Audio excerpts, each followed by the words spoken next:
right now.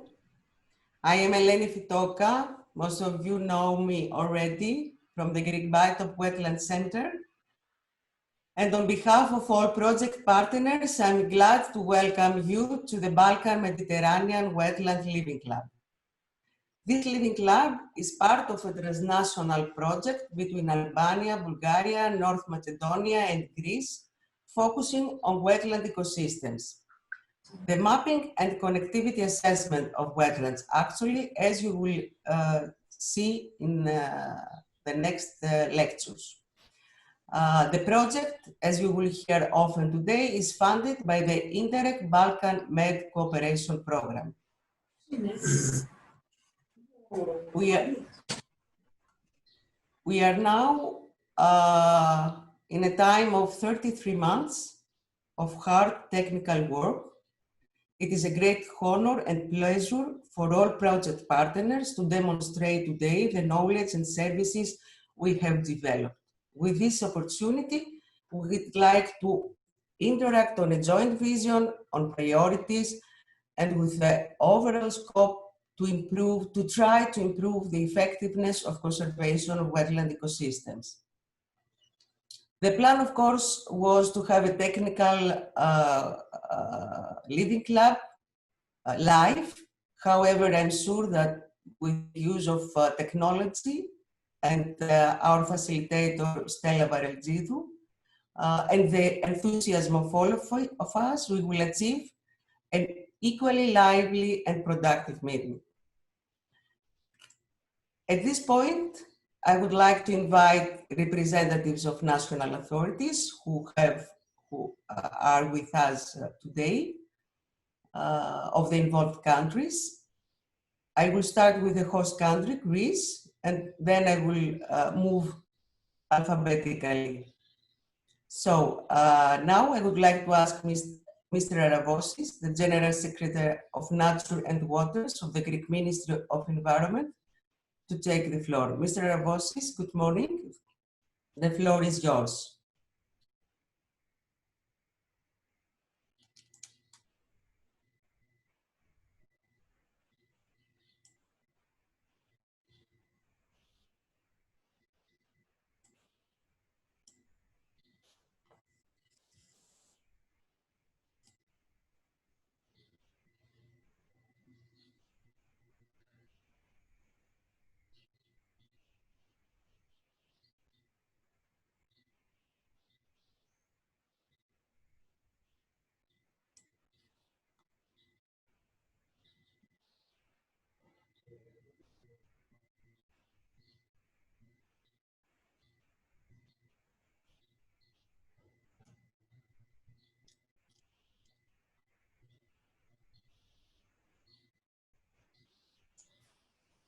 Mr. Aravosis was here earlier. We saw him very well in his office. I think there he is. Okay.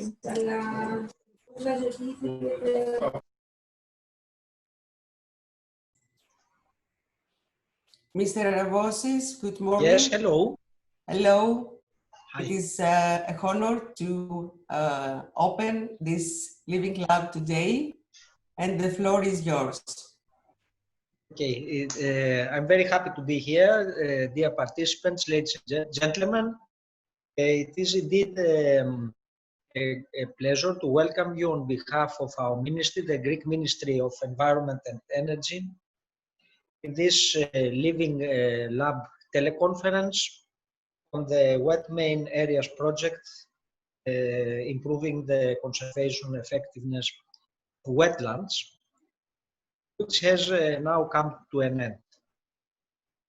Wetlands, as we all know, play an important role in nature and are very important for human societies since they are rich in biodiversity, offering valuable ecosystem services like food, recreation, flood protection, water sewage, carbon sequestration, and climate change mitigation.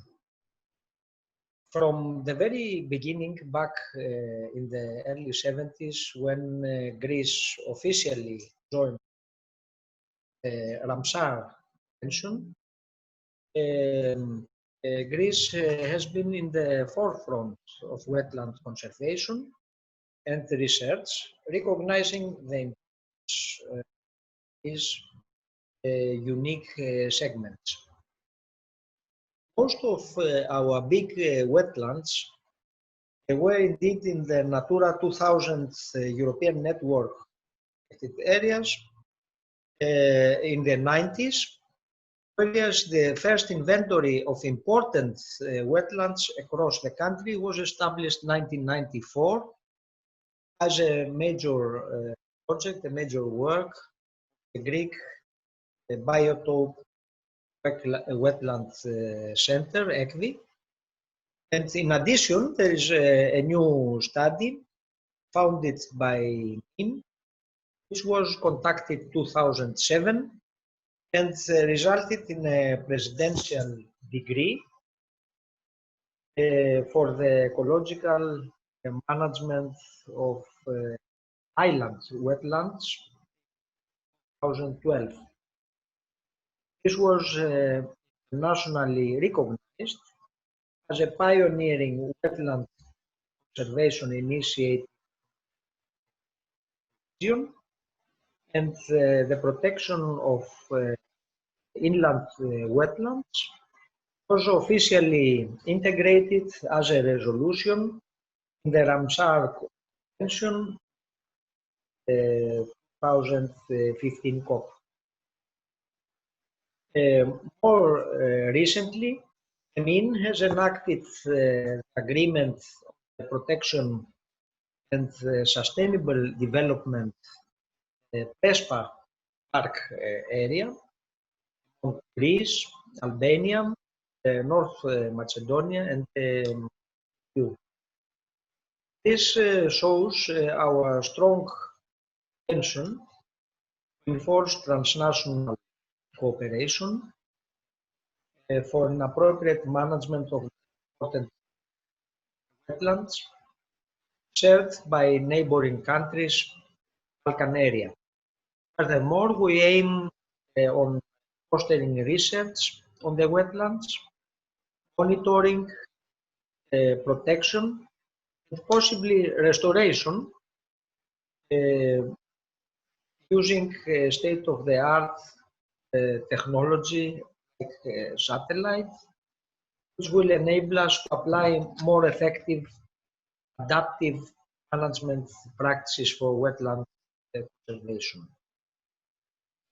In the above context, our current meeting in this day will present the results of the WetMainAreas project will be presented concerning the improvement of the conservation effectiveness of wetlands, which was funded by the EU and national funds. The project had as a main goal to contribute to the protection, conservation, and development of small wetlands as a shared asset of the Balkan-Mediterranean territory. It was carried out by partner institutions from 4 different countries, and it will help to overcome national borders and build shared knowledge on biodiversity and transnational ecosystems in the Balkans.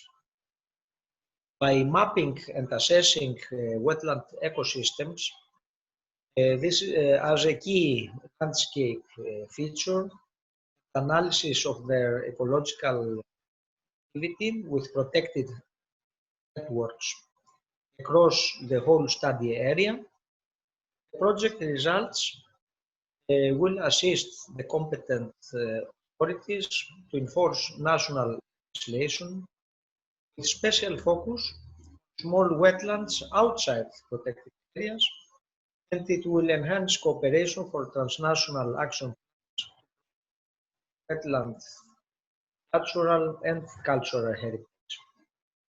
Moreover, it still it will contribute to sustainable tourism development, wetlands, and thus improve the welfare of local communities, sustainable growth. The provision of geoportals, other important to policymakers and representatives of authorities responsible for land use planning, conservation, and protection of natural resources will also help, since it will provide strategic operational plans relevant to natural conservation, management plans of protected areas and new regulatory acts for improved management and protect wetlands in compliance with existing national and European legislation. Also, national reports to EU and to Ramsar Convention or other initiatives, joint actions at transnational. Finally, it is our common belief that this kind of projects will further promote ways facing current important issues like biodiversity, conservation, water resources management, and climate change, because everything has to do with climate change in the end, climate change mitigation, but also transnational scientific and cultural cooperation among the people in the Balkan countries. With all the above in mind, I would like to thank everybody for their attention, and I trust that we are going to have a very fruitful, successful meeting. It's important that the results of this meeting, in cooperation with our ministry,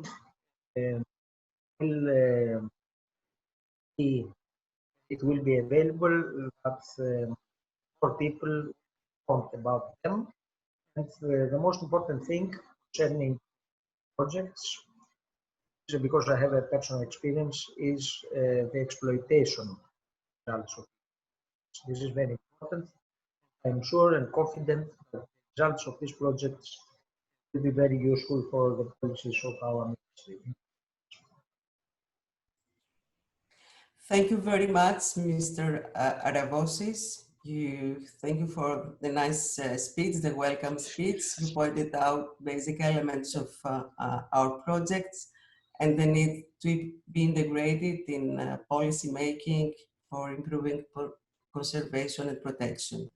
Now, I would like to invite Mr. Moras, the Vice Governor of Region of Thessaly, responsible for European programs. Region of Thessaly is also a partner in our project.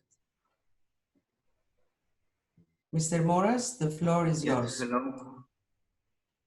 Dear General Secretary, dear host, dear partners and participants, good morning.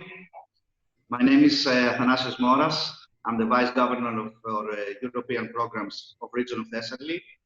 And on behalf of the Region of Thessaly and the Governor himself, Mr. Konstantinos Agorastos, I would like to express once again our full support to WetMainAreas project, as we consider it as a very important element of our overall environmental vision and economic strategy for our area. We're extremely proud of being part of such a project because it's the first time that we managed to gather and assess the wetland ecosystem of Thessaly under one common database, along with the wetlands identified in other Balkan countries, using technologies like GIS and combining the research along with the investigation of human activity in this area. The final result, publication for the region's wetlands, is something that we look eager to disseminate to general public, as it's a great opportunity to show that the biodiversity at the area is significant and could be used as a development tool by using the example of the great project of Karla Lake. As you all know, regions are not authorized organizations for wetlands in Greece, but are mainly involved in designing and financing projects by monitoring the environmental terms. However, we work closely with the municipalities and the relevant management bodies in order to achieve both a high level of environmental protection and also the efficient exploitation for the sake of the people that they live nearby.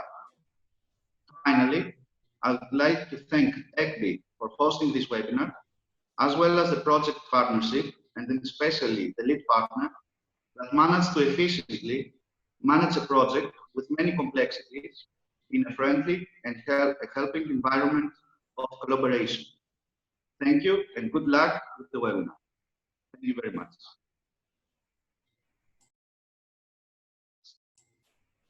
Thank you very much, Mr. Moras, for the nice words, for your fruitful participation in the project.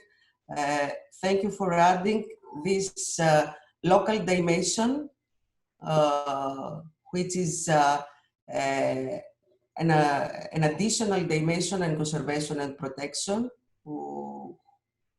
in our project. Now I would like to invite the representative from Albania, Ms. Oriana Hanksari, will give a welcome speech on behalf of Mr. Konomi, the General Director of the National Environmental Agency of Albania. Ms. Hanksari, please take the floor.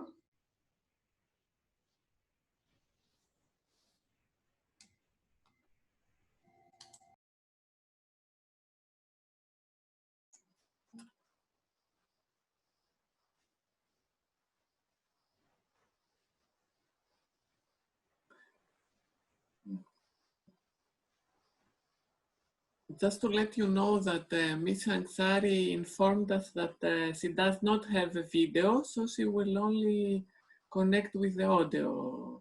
So we will not be able to see her. She was here before, she sent me a message.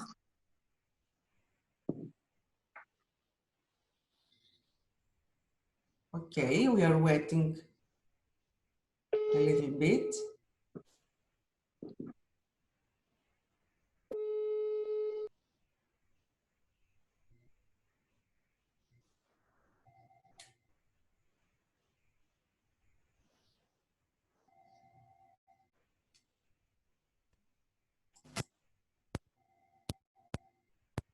Okay, she's coming. Oriana, good morning. Do you hear me?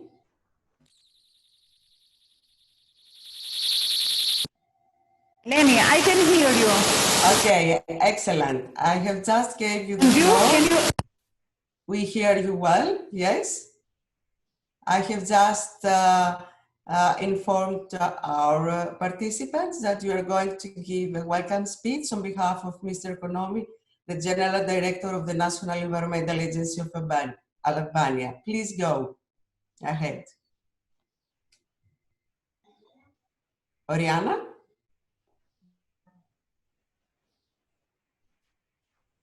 Not so successful.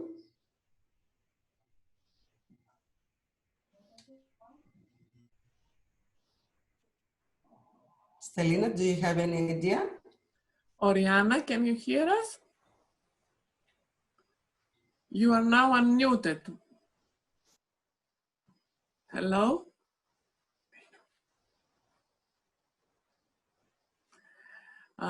Maybe there is a problem with the mic, I don't know. Okay. Eleni, I suggest you move to the next and we will try again.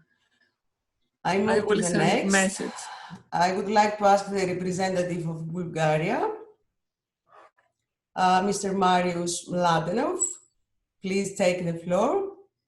Mr. Mladenov is a state expert at Management of Territorial Cooperation Directorate of the Bulgarian Ministry of Regional Development and Public Work, which is the national authority for indirect programs.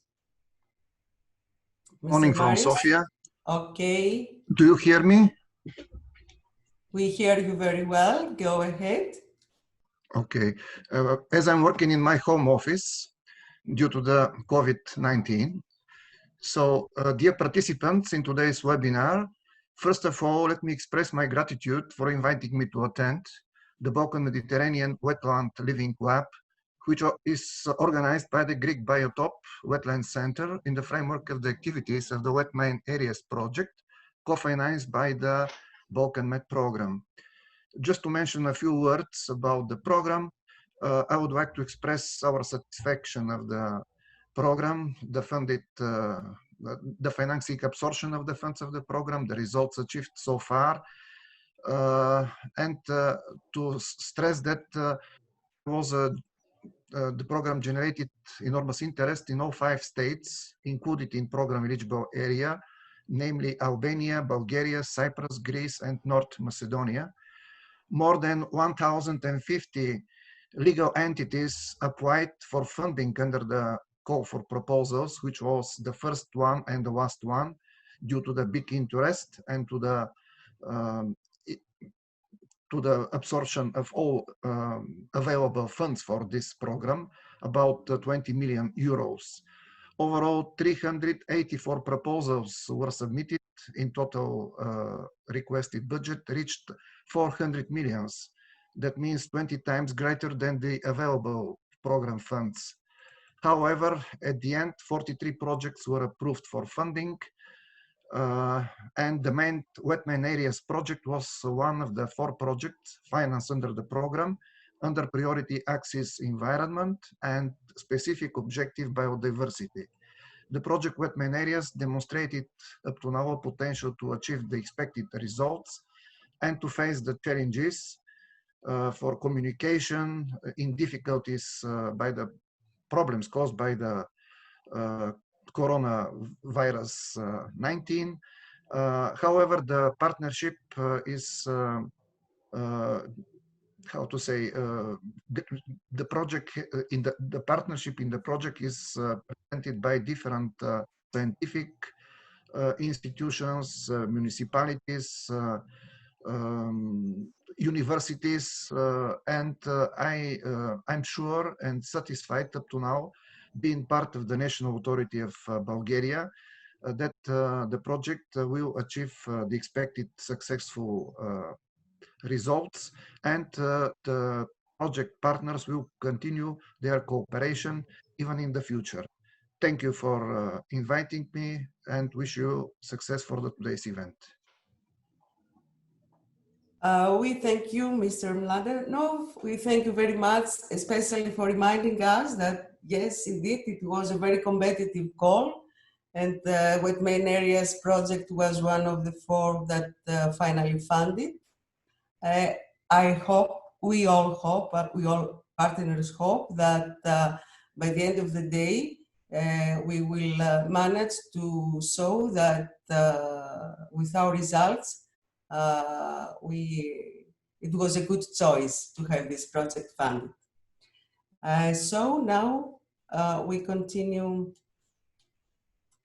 to the next. I would like to invite the representative of North Macedonia, Mr. Darko Blinkov, will speak on behalf of Mr. Fejoulas Payas. Sorry if I don't say it well, please repeat it.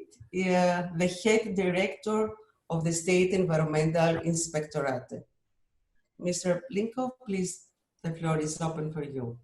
Kalimera Eleni, Murman Jazz, good morning, dobro utro to all respective colleagues. It was a pleasure, State Environmental Inspectorate, to be one of the partners in a very significant project. State Environment Inspectorate is very active. We are also partner on another Balkan-Mediterranean program project, also for Ohrid, about air quality, and also one CBC program between North Macedonia and Greece, also biodiversity, with Aristotle University from Thessaloniki region of Florina. Practically, we are very active in the Balkan region. It was a gratitude that our colleague from Bulgaria said to be part of this event together with Mr. Peo Kirovsky, my colleague, State Environment Inspector, and on behalf of the all employers in civil servants in the State Environment Inspectorate, and especially on the director of Fezula Spahia. I would like to say greetings to everyone. It's a good job. Unfortunately, the last 3 months in the whole Balkan-Mediterranean project was affected from the coronavirus, but slowly we will finalize all activities. And now lessons learned from the project to be much more partnership, networking, public awareness, much more to pay attention on the research programs, using of the new modern tools, technologies, and also it's better communication between Balkan countries. And finally, I wish a good living club a day, and I will use Henry Ford, the founder of the Ford industry, the words: coming together is a beginning, keeping together is a progress, and working together is success.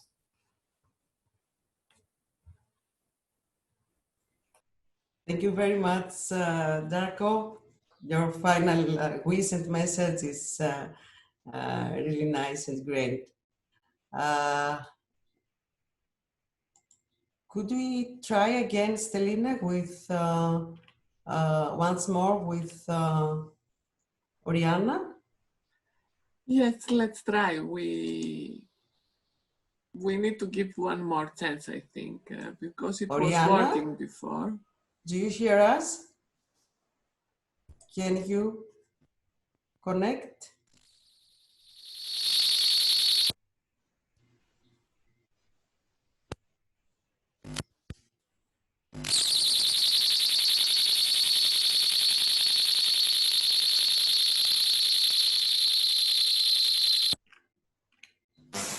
Can you hear me now? Okay, fine. It seems that we hear you. Go on. Good. I'm not hearing you very well, but it doesn't matter at this point. I was hearing you very well up to now anyway. Okay. We hear you very well. We hear you very well. Thank you for these welcome speech. Introduced us.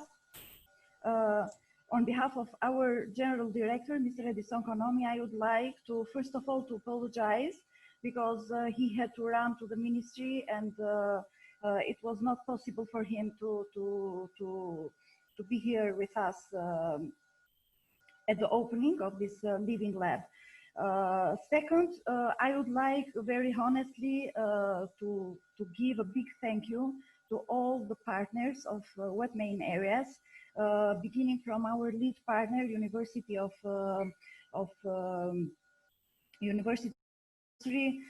EKBY, region, North Macedonian partners, and so on. It was indeed a very challenging project and a very challenging time, the time of this project implementation, but I'm very happy that we as NEA have had such a good partnership, very serious partners who had faced and dealt with a lot of troubles, a lot of challenging times, and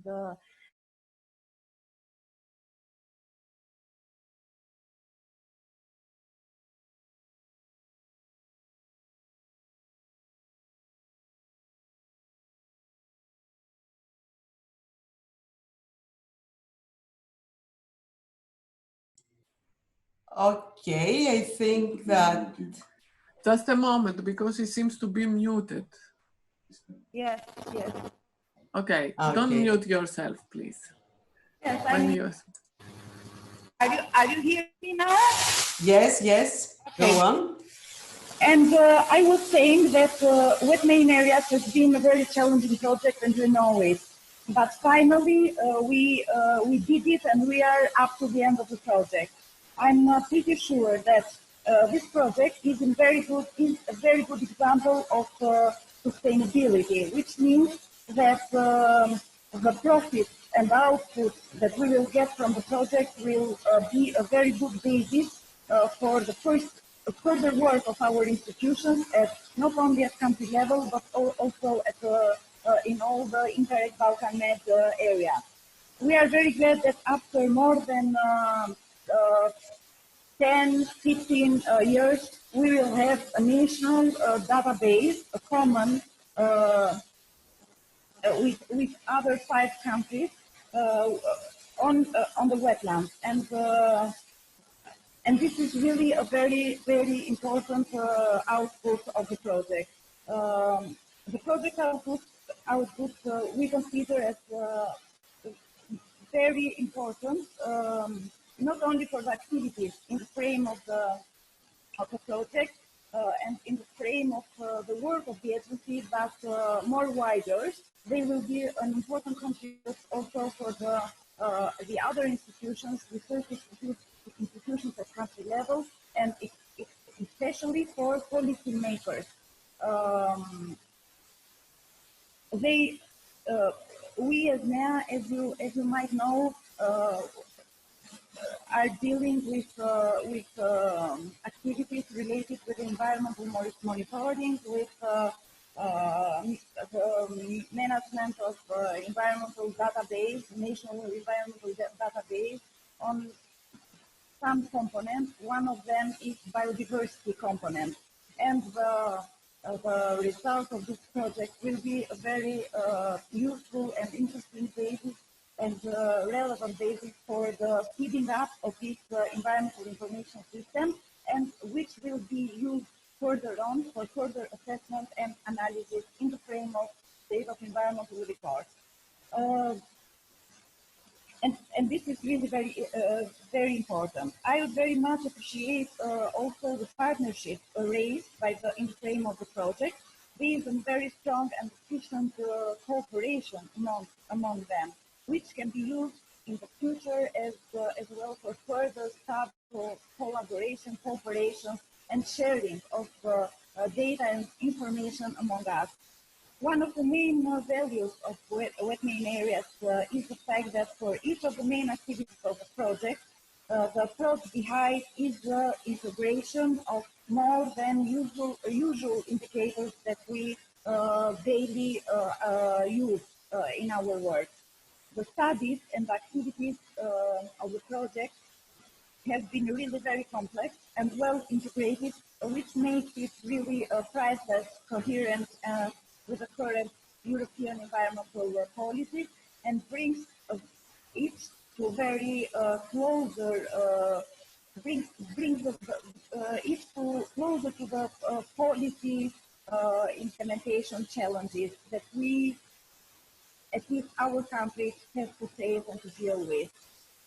For sure, this project output are a serious contribute, let's say, for the next steps that will be undertaken at country level, which will serve for the strengthening of conservation, protection, promotion, and developing of wetland resources as a shared asset for the Balkan Med area.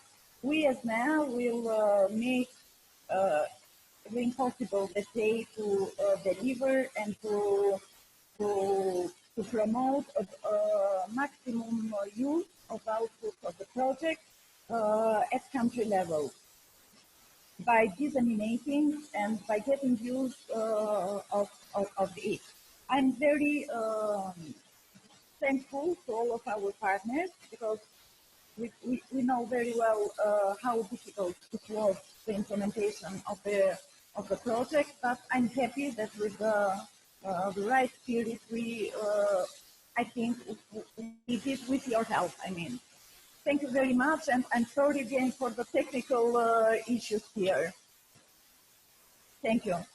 Thank you, Oriana. Thank you, the Albanian partners, for the contribution, for the collaboration, for the joint work, and for the welcome speech of this Living Club. Now, I would like first to thank all representatives for raised very interesting issues, very appropriate framework to continue further to more technical results of the project and discussions. So now I would like to move forward with a short presentation of WetMainAreas project. Please, I call on the floor the project manager, Mr. Petrov, Petar Petrov from the University of Forestry in Sofia. Petar, please take the floor. Hello, everyone. It's Petar Petrov, for who is not participated until project improving the effectiveness of wetlands. So I'm really glad that under these circumstances and for a very short time, Eleni managed to create this good organization and to hold this forum. And now, not to lose a lot of time, I will shortly present some general information about the project, and we will leave the expert to present the great results that we have received from the project implementation. Our project is funded under Transnational Cooperation Program Balkan-Mediterranean in accordance with our subsidy contract BMP1. As we already know, it's under priority axis 2, environment, and specific objective preserving and protecting the environmental and promoting resource efficiency.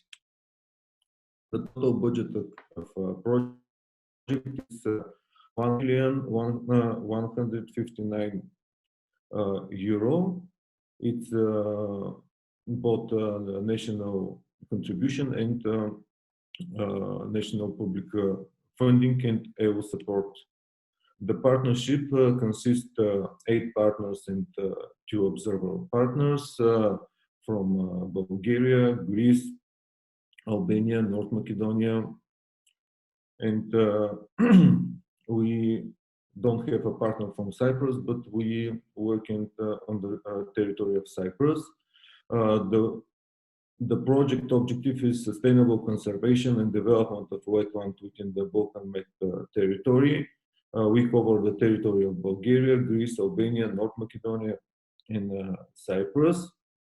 The specific objectives of the project are to assess the Balkan Med wetland connectivity beyond the boundaries of protected areas and national borders, in order to improve knowledge on ecological connectivity and transnational ecosystem integration in the Balkan Med territory, and to support policy and action plans by integrating knowledge into guidance and policy documents, and to improve the capacity of authorities, special planners, and developers.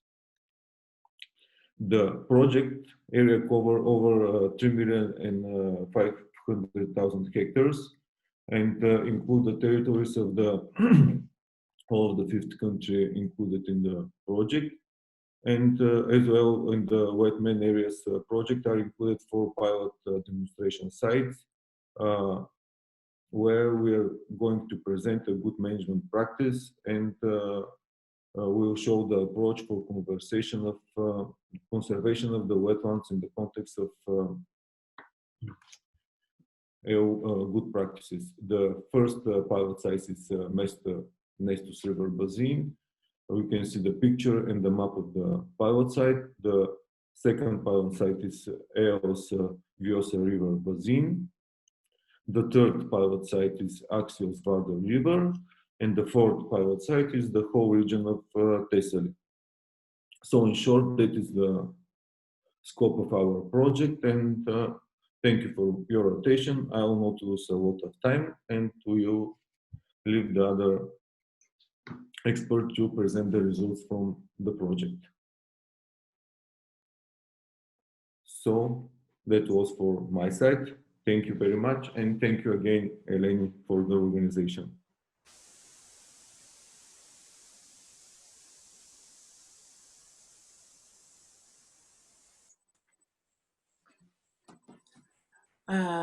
Okay, thank you very much. That was a very nice and brief summary of this really interesting project.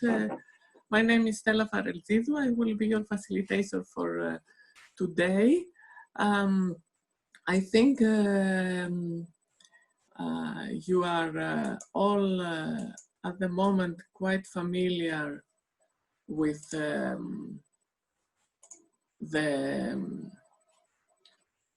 let's say, the software that we are using for the meeting. I would like to share my screen right now. Can you see my screen? And just to remind to all the participants that the agenda and the key messages of the projects are available at the website of the Greek Biotope Wetland Centre. And also it's shared at the chat right now for someone to have a look and have reference of them, just in case you don't already have them. I think you are already more or less familiar, so I will just show this very quickly.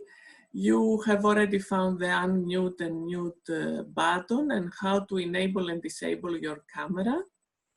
You can have a participants panel and see how many participants are at the meeting. I think we are over 65 at the moment. And also there is a possibility to use the chat if needed. And of course, the share screen option is next to it. So we will advise you to mute yourself if you are not speaking, so we won't have access extra noise. And also, most of the speakers have already been advised to open the presentations before they go to the sharing mode. This webinar is being recorded, and we will try to be a little bit strict with timekeeping, so we won't we will have the time to put the emphasis on the discussion and participation of more people. If you have any technical thing that you need assistance from the facilitators, please use the chat to Christos Sarandis, who is co-hosting this meeting with me. Thank you very much for this, and I hope you will enjoy the meeting. So, this now the welcomes are over, and we will start now with the first session for less than an hour, and then we will move to the second session that is about the geoportal, the database, and the space monitoring. And we will have a 15 minutes break for people to get some water and rest a bit until we start with the third session that will be the most participatory one and is called Towards a Joint Vision. So now I will give the floor for the first session to Ms. Eleni Fitoka to present to us the work and the importance of the Balkan-Mediterranean wetlands and their role in ecosystem connectivity. So please, Eleni, share your screen.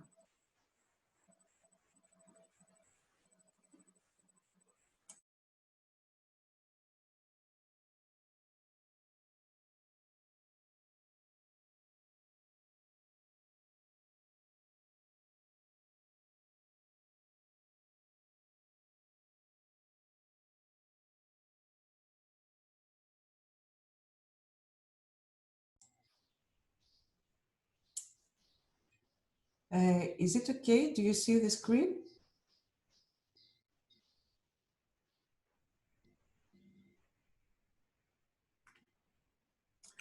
No, we see you need to double click. We can't see anything.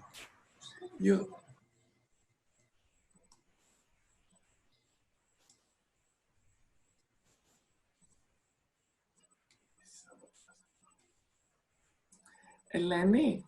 Yes. Stop sharing and share again. Maybe there is some problem, technical problem. Just stop sharing and try again to share. Okay. I'm doing so.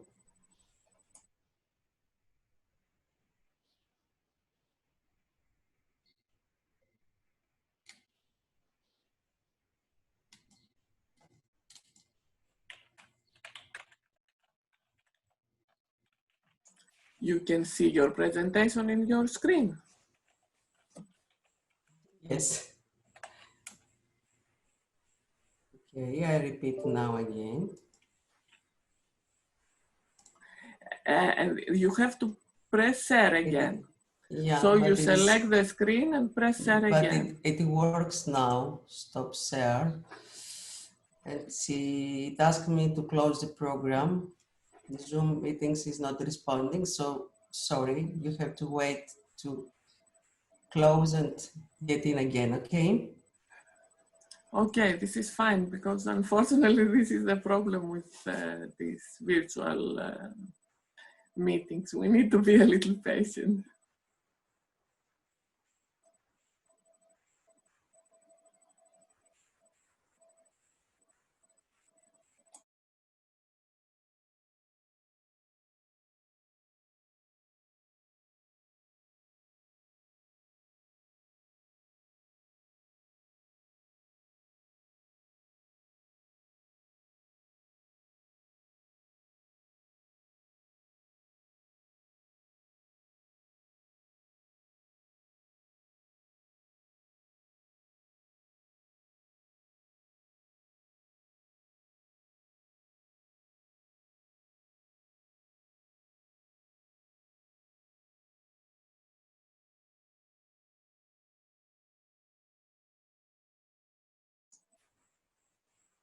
Eleni?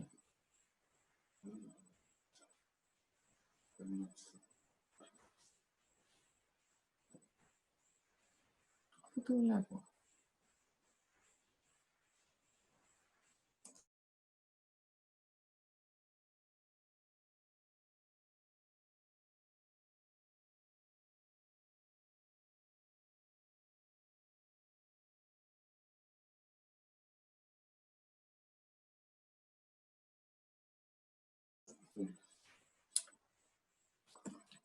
I think Eleni needs a little more time to, so I would suggest, if you agree, to move to Miss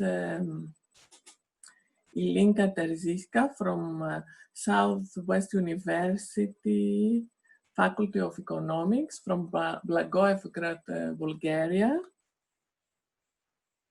to give us her presentation until the problem with Ms. Fitoka's computer is solved.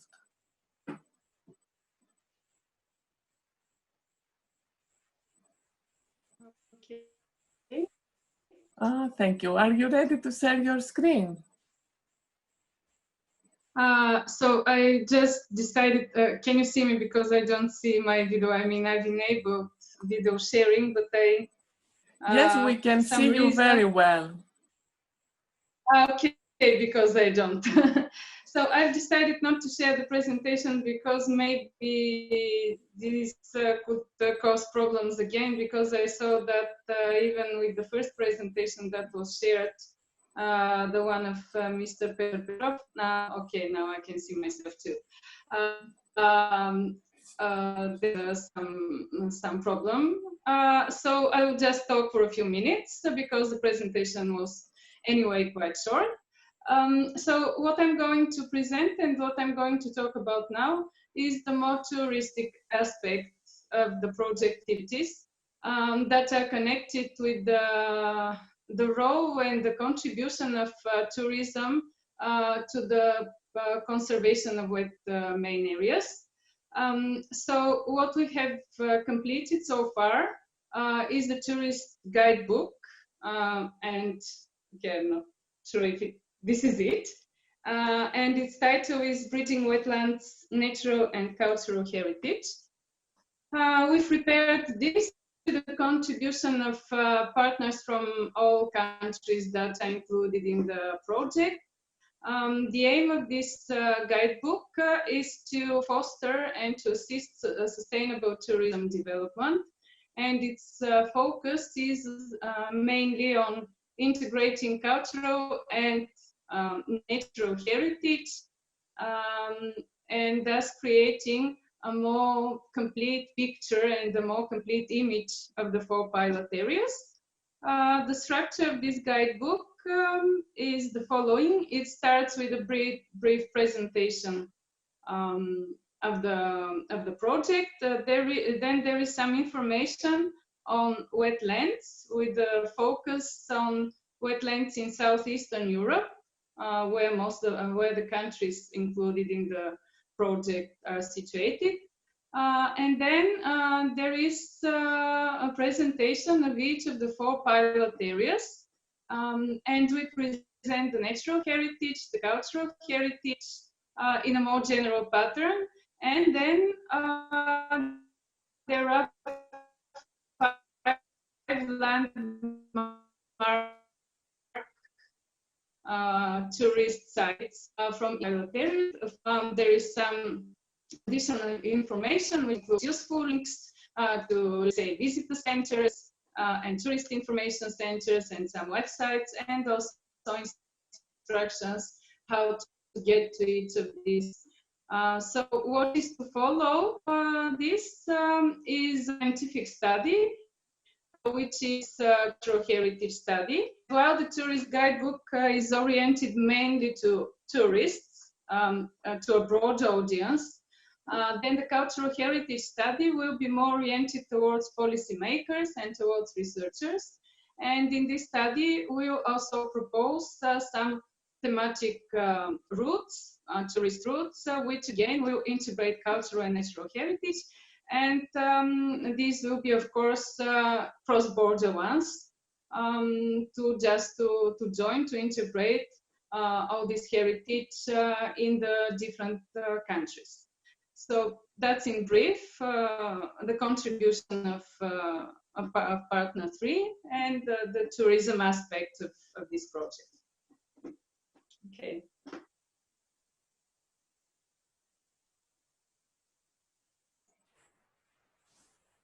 Thank you very much. Thank you very much, Ilinka. We are trying to solve the problem with Eleni.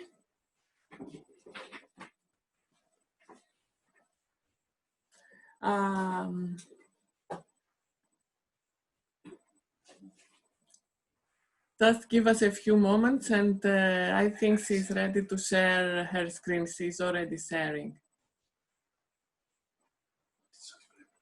Eleni, can you hear me? We see all your screen. Yes, I hear you, but you don't see the presentation. We see all your screen with all the files, and now we see the presentation. Okay, so excellent. Put it in presentation mode, and we are ready to hear you. Okay. Thank you very much, Mrs. Terziska. We are sorry for this switch, but I think this is... Yeah, thank you, Elinka, for this change. Now I will show you some results of the joint work. The main target, as you have already heard, is the improvement of knowledge on wetland spatial distribution with the scope to help the authorities, the planners and the developers to take informed decisions and to cooperate for sustainability and integration. The joint wetland mapping and connectivity assessment was run across the Balkan Med territory, also for Cyprus, although we hadn't partnered in the project, but we have already collaborated with them. I will show you later.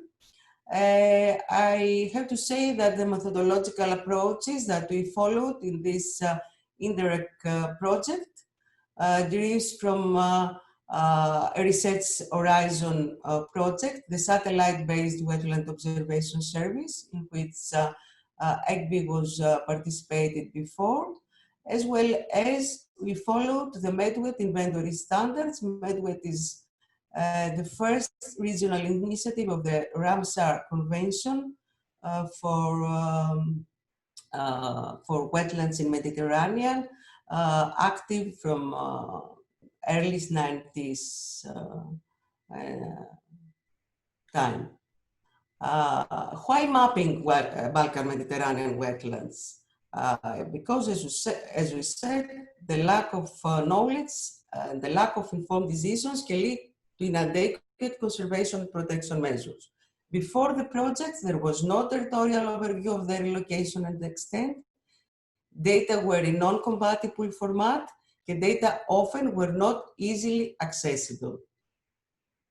Now, this is the result of the wetland mapping. We used remote sensing technologies. That's why we managed to have a very detailed mapping up to 0.05 hectares. We have now the results across the Balkan-Mediterranean territory. You see some graphs I will show also in the next slides, the same. What I would like to depict here, in the first graph, you see the proportion of total wetland area per country. In the second graph, you see the proportion of total wetland number. And I would like to raise your attention in the fact that the size of wetlands is not always follows the number of wetlands. You see that less spatial extent may be analyzed in higher number of wetlands. Here it's the appropriate time to mention the data for Cyprus were provided by Terra Cypria. We have representative, the director of Terra Cypria in our panelists, so he will be able to share his experience from his project. And also we had already existing inventories for Greek islands developed by WWF Greece, who also are in our panelists, and we will hear about their project later. So if we speak for size, more than 530,000 hectares of wetlands mapped in the whole Balkan territory. We have in this number also added the Cyprus and the Greek islands datasets. You see here that only this is a very small part of the whole Balkan-Mediterranean territory. It doesn't exist more than 2%. I think this is an interesting finding. And when we come to numbers, more than 8,500 wetlands have been mapped, excluding rivers and streams, with a minimum size, of, as I said, of 0.05. Now, to say that you can extract hundreds of statistics, I only point out some basic numbers just to give you an overview picture of the results. I continue with the assessing connectivity, trying to share with you why it is important. At this point, I would like to mention a global target, the AHI Target 11, which talks for the need to achieve for the areas which are important for biodiversity and ecosystem services, to achieve connectivity of protected areas. Similarly, according to the EU biodiversity strategy, and mainly within the directives of EU, wetland ecosystems are pointed out as stepping stones and key landscape features that improve the connectivity, coherence, resilience of protected networks in the countries. How connectivity was assessed? We did a spatial analysis at national level. Each country worked for its own territory. And at the pilot level, specifically for the transboundary pilots, AOS, Vjosa, Nestos, Mesta, and Axios Vardar, we ran jointly the connectivity assessment. This analysis based on a number of data sets. Land cover maps was the first basic data set we used, which we classified them in favorable areas, the natural and semi-natural habitats, and the hostile areas, the areas of intensive agriculture and urban areas. We also used population density and level of protection, and we also used, in some cases, biodiversity datasets. This resulted, all this analysis of all these different datasets, resulted to the connected areas which are favorable for biodiversity. What does it mean?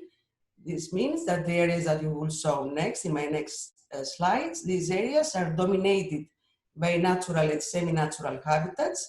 Population density is low, they are protective, and they have valuable biodiversity. So keep this in your mind, because in the next slides you will see often this term, connected areas favorable for biodiversity. This is the result. This is just an example. My colleague later will show you the geoportal, and you will see this kind of result for the whole Balkan Med territory. Here the example is taken from the transboundary Axios-Vardar River Basin, which I said before, we worked jointly, the two countries, to have this connectivity assessment. GIS people that understand about spatial analysis can understand it more.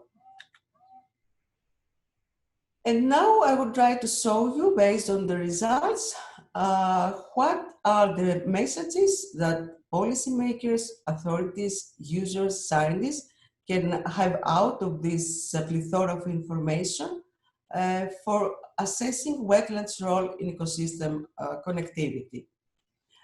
What do you see here is a piece of result of some piece of land in the Balkan Med territory. In blue, you see the connected land favorable for biodiversity. I have just showed you how calculated this. And wetlands, all these small dots, blue, some are very small, that's why you don't see the color, are the wetlands. What you see here, it is an overlay of the same area with the protected areas. All these colored layers are the protected areas. They could be Natura 2000 sites or emerald sites if you're in Albania or North Macedonia. They also can be national designated areas. I will not go in detail because it doesn't matter for what I would like to show you. I would like to show you that some wetlands are outside even of the connected areas found in as a result, either of the protected areas. These wetlands can play a role as islands for biodiversity because they are found in hostile land. What you see white in this piece of picture, it is hostile land, land that is mainly intensive agriculture and urban areas, or unconnected land. What do you see here is another example. In some cases, wetlands partially overlap with protected areas. Here is what the result is when we overlay the protected area of this region. So you see some part of the wetland outside. The message here, the documented suggestion is to be integrated in the conservation and management of the protected area. Here is another spatial connectivity role. This is a next example Here you see again a map with all these connected land favorable for biodiversity, and with in view the wetlands. What we see now is that you see the overlay of the protected areas, all these additional layers on this picture, the colored layers. And you see that some wetlands are still outside their protected areas, but they are part of the connected network.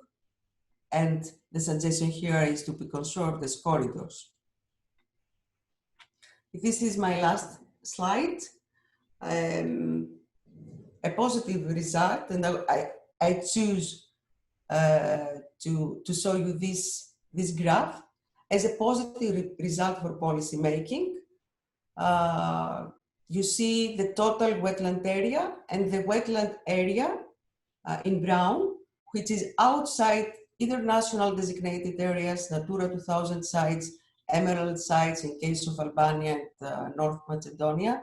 This is not more than 20% of the total wetland area. This slide, this graph maybe has two narratives. One could say that, okay, work is in conservation of wetland is going very well, no need to do anything more. But the positive reaction towards this graph is that not much conservation work left to do. So let's do it, because more than half of wetlands ecosystems and the whole globally have been lost. Thank you for your attention. I am available to everybody that would like to get some help, either in wetland mapping and inventory or in connectivity assessment. Thank you for your attention, and I'm looking forward to your questions at the end, or meanwhile through the panel discussions. Thank you very much, Eleni. It was, I think, it's impressive the amount of data and the spatial dimension of it that was shown in this presentation. We will now move at the next part of session 1, which relates to the part that we will give the floor to panelists. And I have a few points for the usage of the software. It's good that all the panelists of this session turn on their cameras so we can see them all. And also that the rest of the participants, please turn off your camera in order to have a view like a panel and we can see all the panelists together. Another good advice is to hide the non-video participants, selecting the corresponding option. Thank you for supporting us on this view. Just to show you, you can find the options of how to view, probably most of you have already found them, in the upper right corner of your screen. And you can switch to speaker view or gallery view, depending on your preference. But also, we advise you to click on a non-video participant in order to hide the rest of the participants and be able to view only the ones that have the videos. And in this case, in this part of the session, will be the panelists. Is this clear?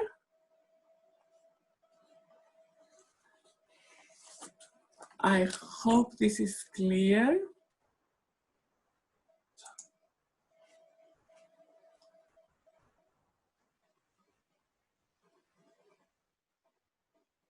Not from other session. The panelists from other sessions will turn on their cameras in the other sessions. Now we only need, please, to turn their camera on.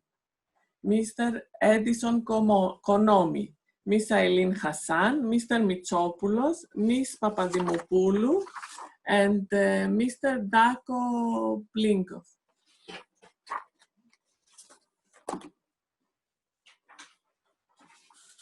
Can you help me with that?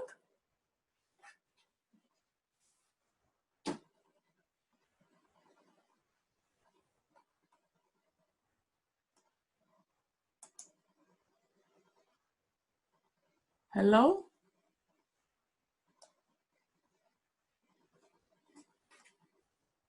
Can you hear me? Mr.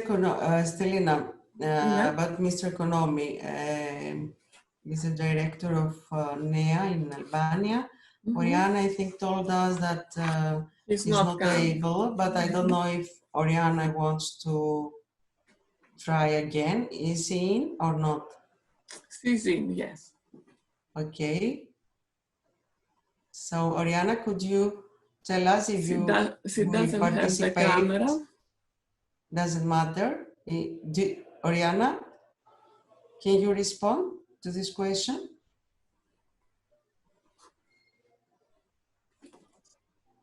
Can you hear? Okay. Okay. Okay. So we Miss have you in a panel. All right. Miss Are you Eileen. hearing me? Ellen? Yes, we hear you. Okay. Eleni? First of all, Yes. thank you very much, Eleni, for the very comprehensive presentation and data and graphs things you have performed with regard to the wetland situation and picture in all of our counties. Oriana, just a moment. We want to call all the panelists before we give you the floor, and I have a question for you. So, Eleni? Yes. Miss Eileen Hassan could not participate in the meeting because in the morning they found coronavirus in the ministry and it's closed, and now they're in testing. She Okay. told us that she apologized but could not. Okay, this is serious. This is all very of serious. the representative of the ministry could not participate in the our meeting. Okay, this is a pity, but I hope that everything will go well and safe. Sorry, can you hear me? Yes. If you don't mind, I can replace Ms. Papadimopoulou because she's urgently at the governor's office. So, Okay. yeah. This super. Mr. Mitsios will replace Ms. Papadimopoulou. Yes, thank you. Mr. Mitsopoulos? With Mr. Moros as well. Hi, good afternoon. I'm here. Okay. Oh, sorry. So can you panelists please turn on your video camera so we can see you, the rest of the group? Yes, sure.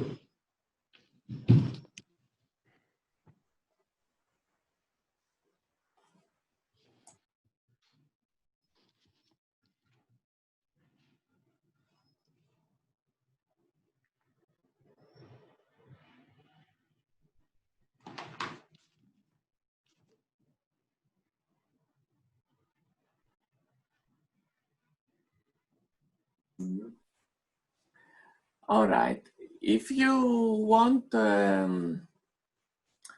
not to see the people who are not using their cameras, you can click the little dots in one of these with no camera participants, and then press in the bottom hide non-video participants. So we will just see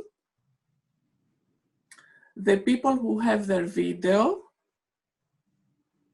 and some of them are not in our panel for this moment. So if you can please turn off your camera if you are not in the panel, or we will do this for you. No. So And I will start with my first question to Ms. Oriana Hanskari, representative of Albania. We want to ask you if you had data like that, wetland inventory and mapping data before in Albania, and how you plan to use the results of this project.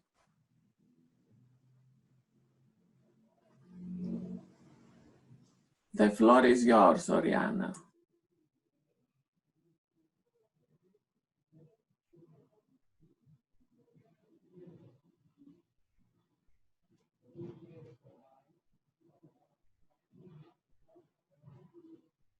Hear me?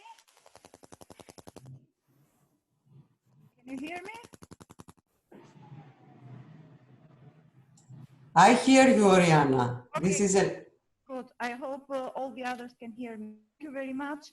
As I was saying earlier before, Eleni, thanks a lot for your very comprehensive presentation, work behind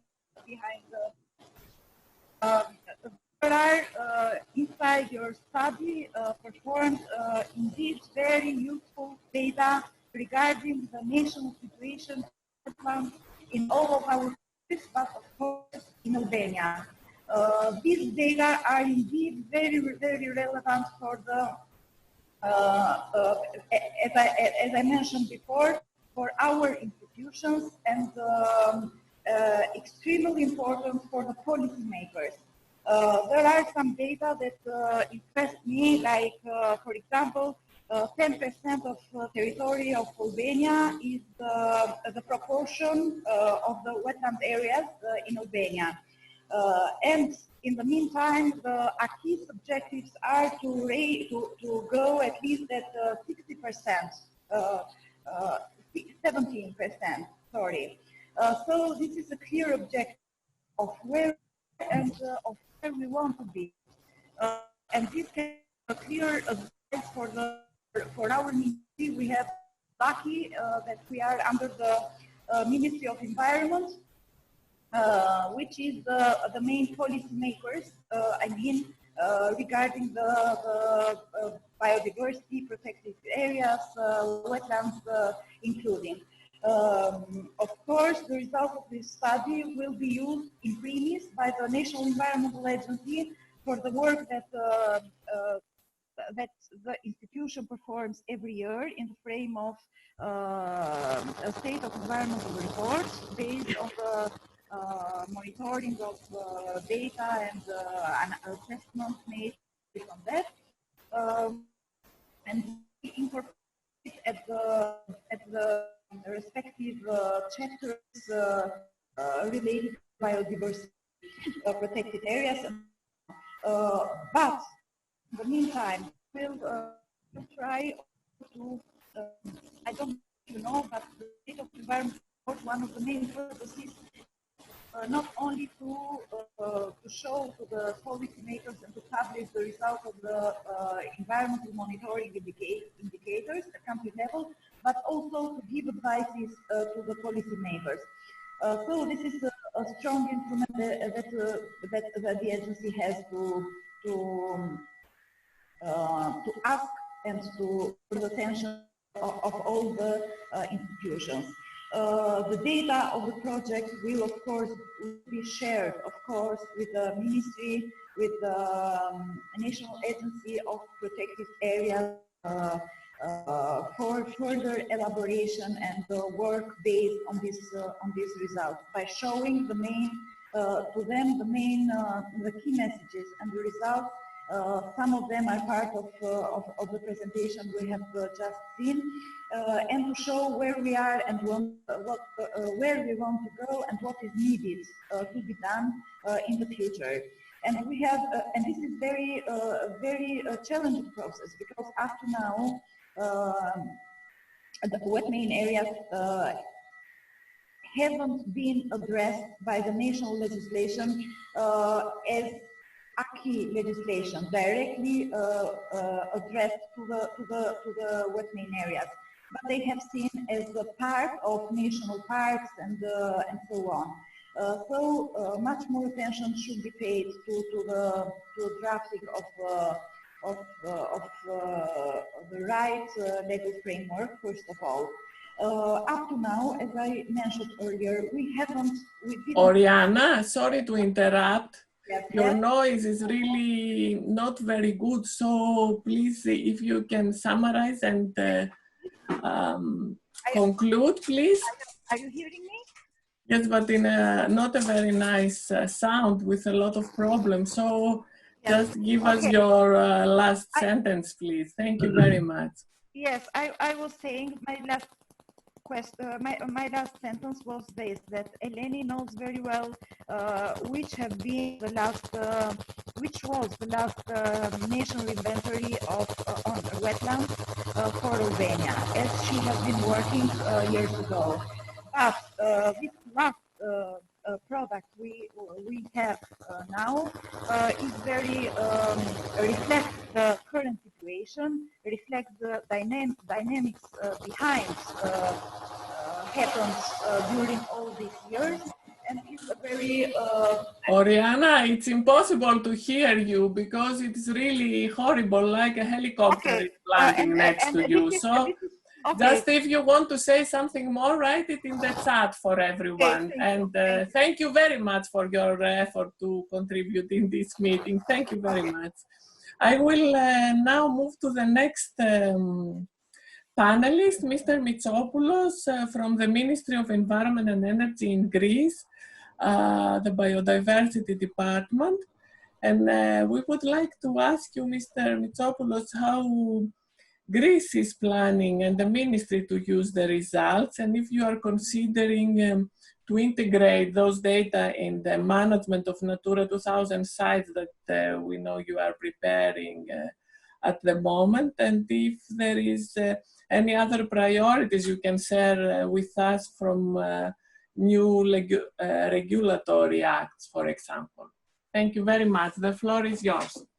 Okay, thank you, Stella. Of course, this project and all these kind of projects are very useful for the administration. So we are going to use this data. After, I suppose that we have some follow-up of this project, and I will contact you.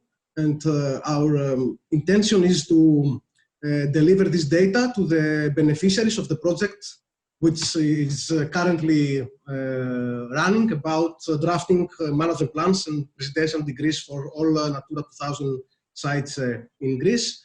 As you probably know, at least almost of the wetlands fall into Natura 2000 sites. So this data will be useful in order the beneficiaries will draft robust and reliable studies. So this is our intention.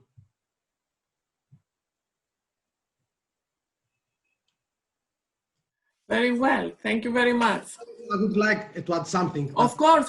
You are free to add anything you want. Also here, because I think that this is the case for not only Greece and for other countries, especially the Balkan. Let's say that in Western Europe the things are more smoothly. Let's say that even we draft management plans or presidential degrees, of course the legislation framework is also important. However, what is missing here is to do management on site. This is what we are lacking. So concrete conservation actions, only by implementing these management plans and not only stay some drafts on some laws without any implementation, this will lead to to improve the conservation status of wetlands, of species that are located within them, or another habitats. So this is what we have to pay attention, and of course to improve knowledge, because if we know a lot of things, then the decision making will be easier, and this will, let's say, sort the distance between this, what we call a science policy interface. This is very important for the administration in order to have good decision making. Thank you very much. I will now move to Mr. Mitzios, who is stepping in for Ms. Papadimopoulou because he had to go out. Before I give you the floor, Mr. Mitzios, I want to ask Ms. Stanimira Ivanova and Ms. Irini Bekiari if they are representing someone from the panel, and if not, if you can please turn off your camera so we won't see you at the panel. Thank you very much. Okay, the question for Mr. Mitzios is, we wanted to ask you if you think this data on mapping and inventory that we have now open new opportunities for joint actions on a transnational level. And in addition, I would add the cultural values of the 4 pilot sites gave us a lot of interesting data. And the second part of the question is if knowing those boundaries of wetlands can support in practice the implementation and monitoring of sustainable development projects, since you are coming from the region. Thank you very much. The floor is yours for 3 to 5 minutes. Yes, for the first aspect for the first part of your question, I would say that what attracted the region from the beginning in this project was the fact that the final product, the final outcome for this project, like a common database, including all the data about wetlands, was not about specific countries or specific areas. It meant that it will include data for the whole Balkan area, which is something significant in our belief, because it sees that it tries to see the area as a whole and not as individual countries. And you know, when it comes to nature, there are no actual borders like in a country. About the second part, about the cultural aspect of it, I would also add that not only we have not only a cultural aspect, but also a tourism aspect, as my colleague Linka said before, because you know, yes, we have identified these wetlands, we have gathered all the data about them, but at the end of the day, we understand that there is also human activity or human intervention with this next or in this wetland. So we have also to take them into serious consideration and to see how this can work in a balanced way. I think these 2 aspects were very significant and are very significant, and will definitely be illustrated at the end of the project through all this dissemination material that will be finally produced, because it would say that we're talking about the Balkan area, and we're also talking about how wetlands and human activities can work together and not one against the other. And it was another part. The last part of your question was sorry. I think partly you have covered it. If the boundaries of wetlands can support the sustainable development of projects, yes. I think it was covered. Thank you very much, Mr. Mitzios, and for covering for Ms. Mata. I will give the floor now to Mr. Dago Blinkov to share. He was introduced before. He's coming from the State Environmental Inspectorate of North Macedonia. So coming from a different organization of the ministry, we would like to ask you if data on boundaries of wetlands are helpful for your inspection tasks, and if you had in your country, North Macedonia, such data before, or this is a new contribution from the project. The floor is yours. Thank you. Thank you, Stella. As you say, State Environmental Inspectorate, and also I say in opening speech, we participate at the moment in another Balkan-Mediterranean program, and also another CBC program between North Macedonia and Greece, especially about biodiversity, combined to protect, especially for southeastern part of North Macedonia, regional development plan together with the region of Florina, Aristotle University, Faculty of Biology, for protection, development of the Balkan network, culture heritage promotion, and also our job, our part of this project is another wetland in North Macedonia, Monospitovo wetland, to prepare management plan. As you say, previously, before this project in North Macedonia was not present such data like in this area. I like to say good words about hard work of all partners and also our colleagues from the Faculty of Tourism and Hospitality in Ohrid, and also all relevant professors and experts who participate in the preparing of the Vardar River, Axios River wetland in North Macedonia will be very useful for our inspectorate. We have 3 different types of inspectors for environment, for water supply, and nature protection, and especially for the nature protection inspectors and water supply inspectors will be very useful. And also from 2006, we are in the same network with Greek Inspectorate for Environment, Bulgarian Inspectorate for Environment, Albanian Inspectorate, Cyprus, the common IMPEL, Implementation of Environmental Law, and we participate 14 years for different projects in different area, and especially in the networking in the cross border.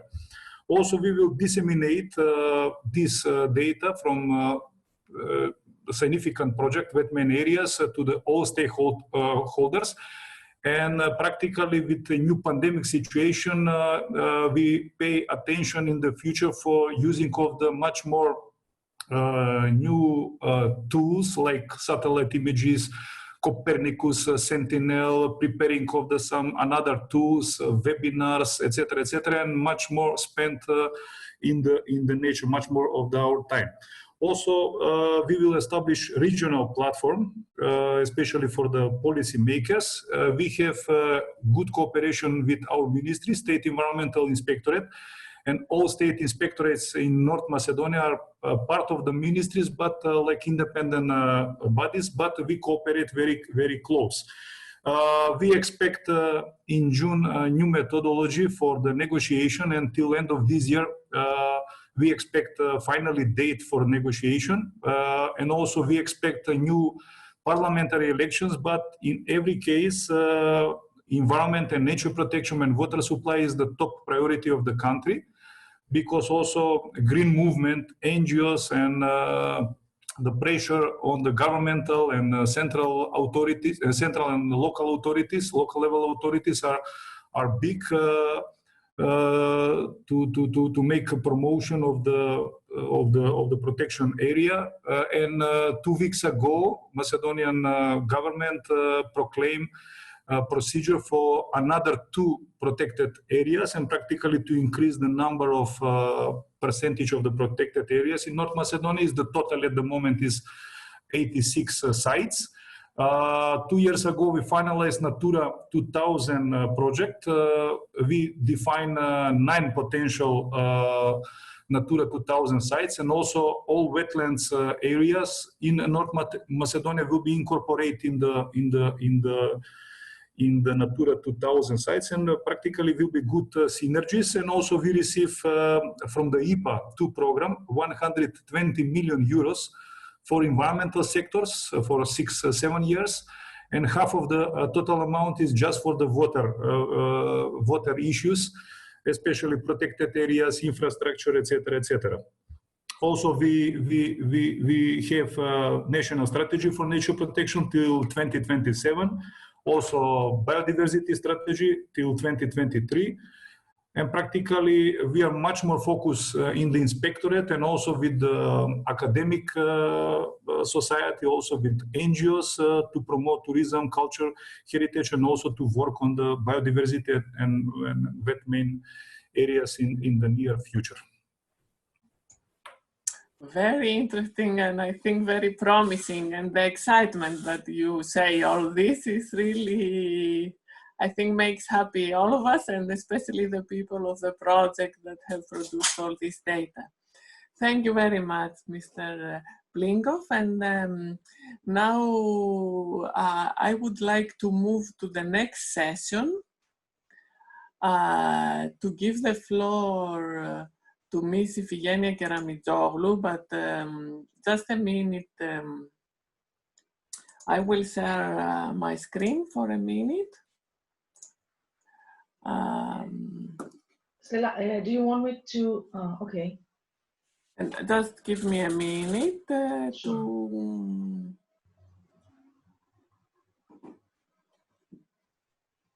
Okay. You can see my screen. So the second session has a purpose to introduce to you the satellite monitoring of water surface and the geoportal that was created in the framework of this project. Ms. Ifigenia Keramitoglou is from the Institute of Astronomy and Astrophysics, Space Applications and Remote Sensing of the National Observatory of Athens. And now I will call her to share her presentation and enlighten us on this exciting project of how they monitor the water from space. Thank you very much, Stella. Good morning from also from our side. Stella, could you confirm that you see my screen as you should? We see your screen very well, and we see you as lot. well. Thank you very much. Thanks a lot. Okay, so my name is Ifigenia Keramitoglou. I'm the research director at the National Observatory of Athens, and we are partners in WetMainAreas project. In this presentation, I'm going to give you an overview of how we are monitoring the surface water dynamics in wetland ecosystems using satellite data, in particular Sentinel-2 satellite data. This is a work for which we have collaborated a lot with Eleni Fitoka and EKBY, and this I wanted to acknowledge right from the start. So just to let you know how it all started, basically we were discussing with Eleni regarding the framework of this project, and we were thinking that we should use the new generation of European satellites called Sentinels. When we were discussing it, it was just at the beginning, this effort, in order firstly to map and then to monitor the water and wetness dynamics of all the countries that are in the Balkan Med program area. Let me repeat them once: Bulgaria, Greece, Albania, North Macedonia, and Cyprus. So the first step was to map the areas and provide this data set to all the partners in all the countries, and subsequently, from the feedback that we get with the designated sites of interest, to proceed with the monitoring. So this presentation now is going to focus on the monitoring. So just a brief mention about the data that we have been using. The data comes from two identical satellites. They are called Sentinel-2. So because they are identical, it is Sentinel-2A and 2B. They are operated by the European Space Agency, and they are part of the so-called Copernicus program. This is a flagship in European Commission space programs. As I mentioned, it is a constellation of two identical polar orbiting satellites, and the result of this orbit and the geometry of image acquisition is that we get new images approximately every 5 days at the equator. The good thing is that in ideal situations where you would have only clear, cloud-free, clear images, you would get multispectral data every 5 days. Of course, real life is not ideal, but still this constellation has given us a wealth of data and information. And we have used this information for monitoring wetlands. We have used 82 tiles over the 5 countries. These are the tiles, the Sentinel-2 tiles that are covering the areas of interest. They belong in 3 geographical zones. In some cases, we have overlaps. And the idea here is to have 2 steps. One is the data itself, and the data comes from the satellite every time we have a clear image above a designated site of interest. So imagine that each one of these black images that you see on the left are instances of the same wetland, images, clear images of the same wetland.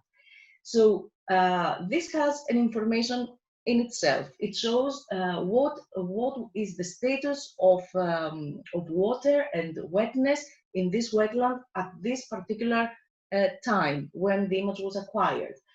But on top of this, there is another step, step 2, where you actually take into consideration the time series that is created in this stack. And you calculate some statistics. You calculate the relative frequency per pixel where you actually have open water or you see a wet pixel. And from that, you can then apply some rules where, for example, you have 80% or more of open water instances, then you call this pixel to be a permanent water pixel. And you can read the other categories: permanent water, seasonally flooded areas, so on and so forth. And this is the source of this methodology. So I'm going to move on to what the platform looks like, and I have extracted what I think are some indicative screenshots. This is the whole area. And as you zoom in these numbers are the numbers of sites that are in these different areas. As you zoom in, these unfold. These are clustered polygons. And in total, they are more than 8,600 sites, 8,600 sites. And let's select one. I chose for this presentation Kerkini Lake in northern Greece.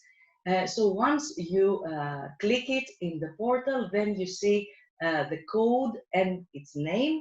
And then on the right, there are 2 panels. One is what I referred before as the stack of images. So these are water indices of different dates.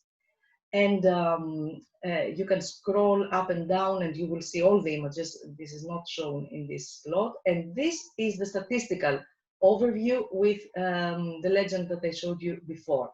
The first image for this particular site, for Kerkini Lake, was the 28th of June 2017.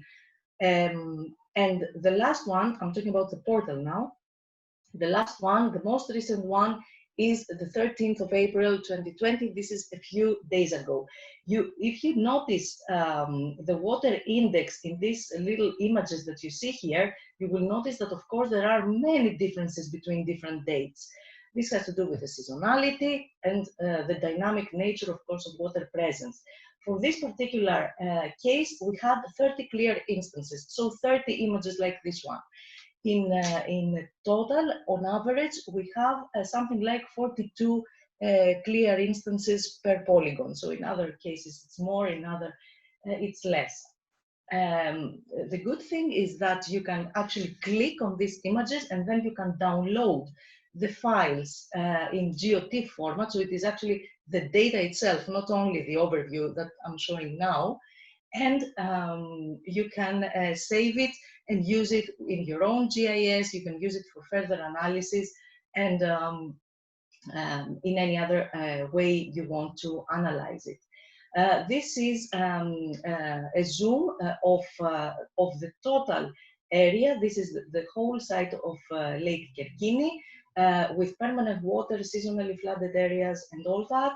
And what I would like to show you is the level of detail. So if you zoom in, this is the level of detail that you are going to come up with. And this is 10 meters. So we are talking overall about a detail on the ground of 10 meters that is available for 8,600 sites of interest, wetlands, in 5 countries at national level. This is the kind of information that is delivered in this portal. So we are talking about big data, and this is going to be my last comment on that. So we are using 2 satellites. It's a type of infographic. We're using 2 satellites, 3 years of data, 5 countries, 7 spectral indices that are related to water, wetness, and water dynamics, 8,637 wetland sites.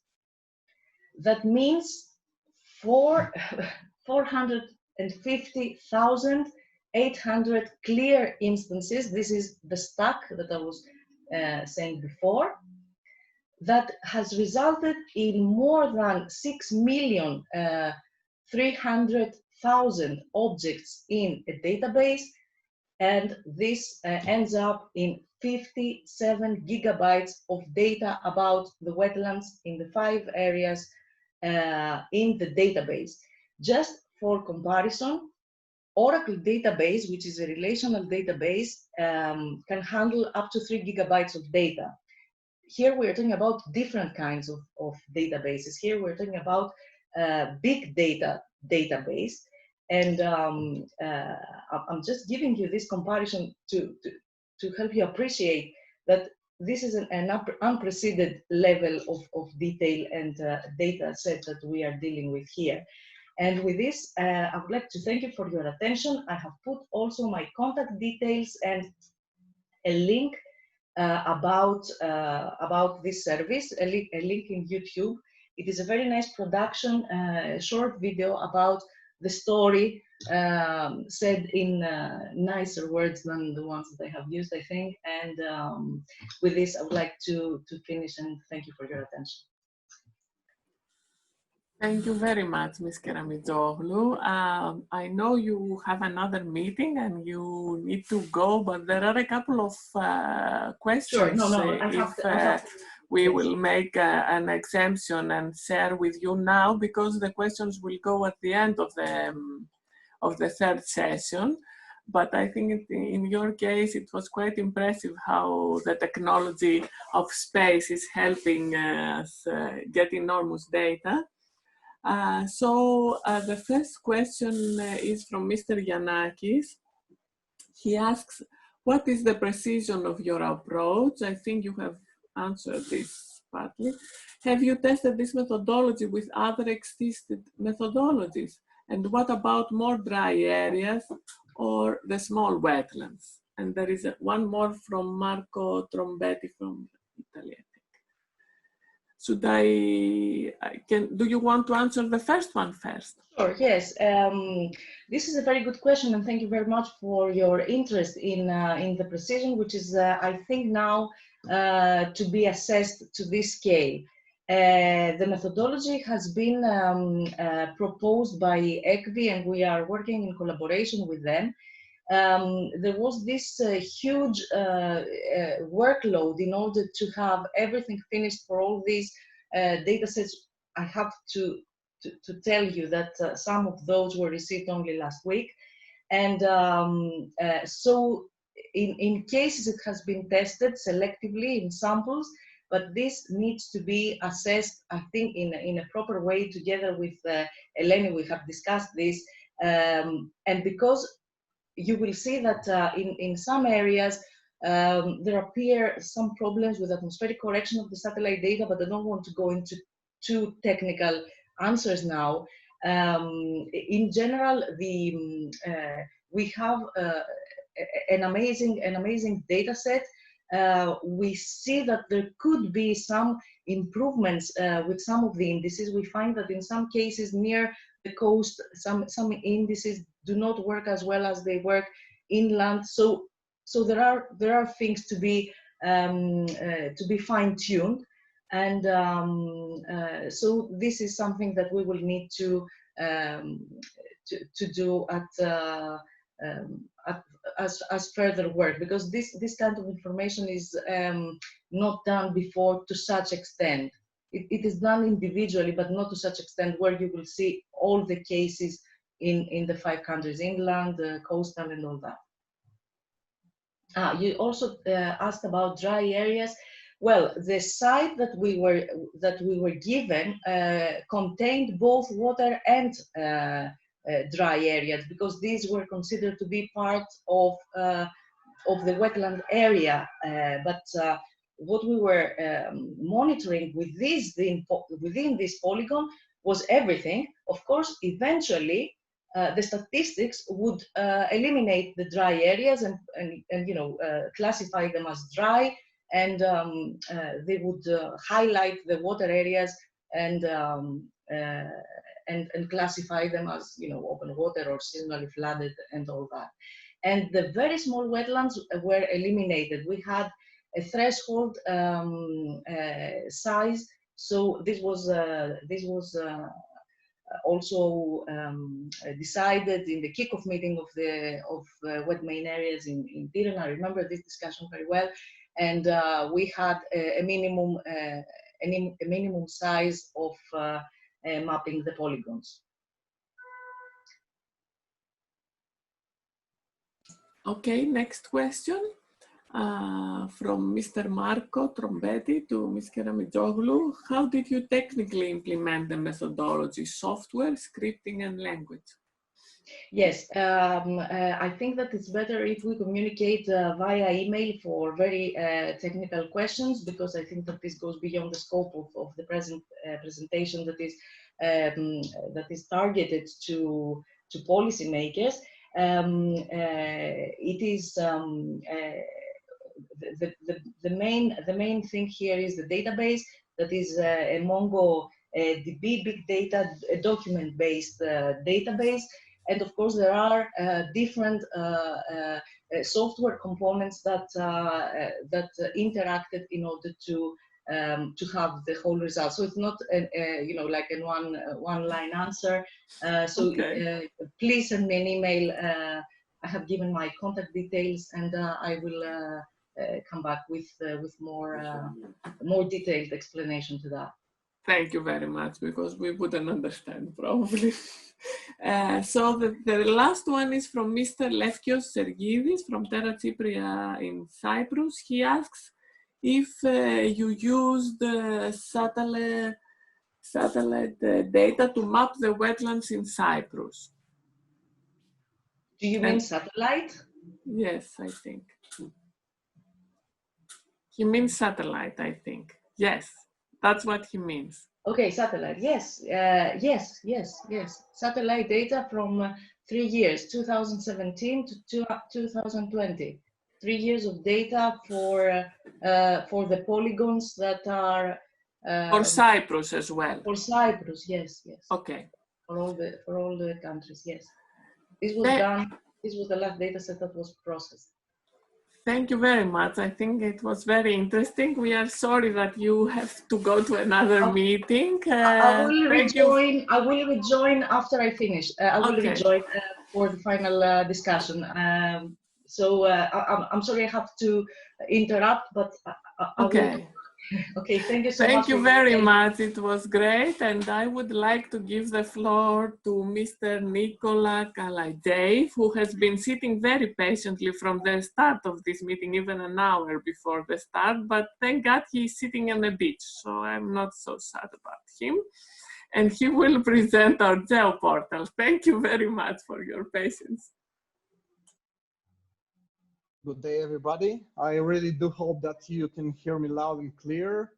Unfortunately, the beach behind me, it's artificial. It's only a background, but I think that it's better to see this beach than to see the white wall behind me, and it will maybe lighten a bit the mood. So I think that this is the best. I do not prepare the presentation because I think that it will be more appropriate just to show you and to demonstrate, and not to show you some static imagery, etc. So I will start by sharing my screen, and hopefully everything works seamlessly.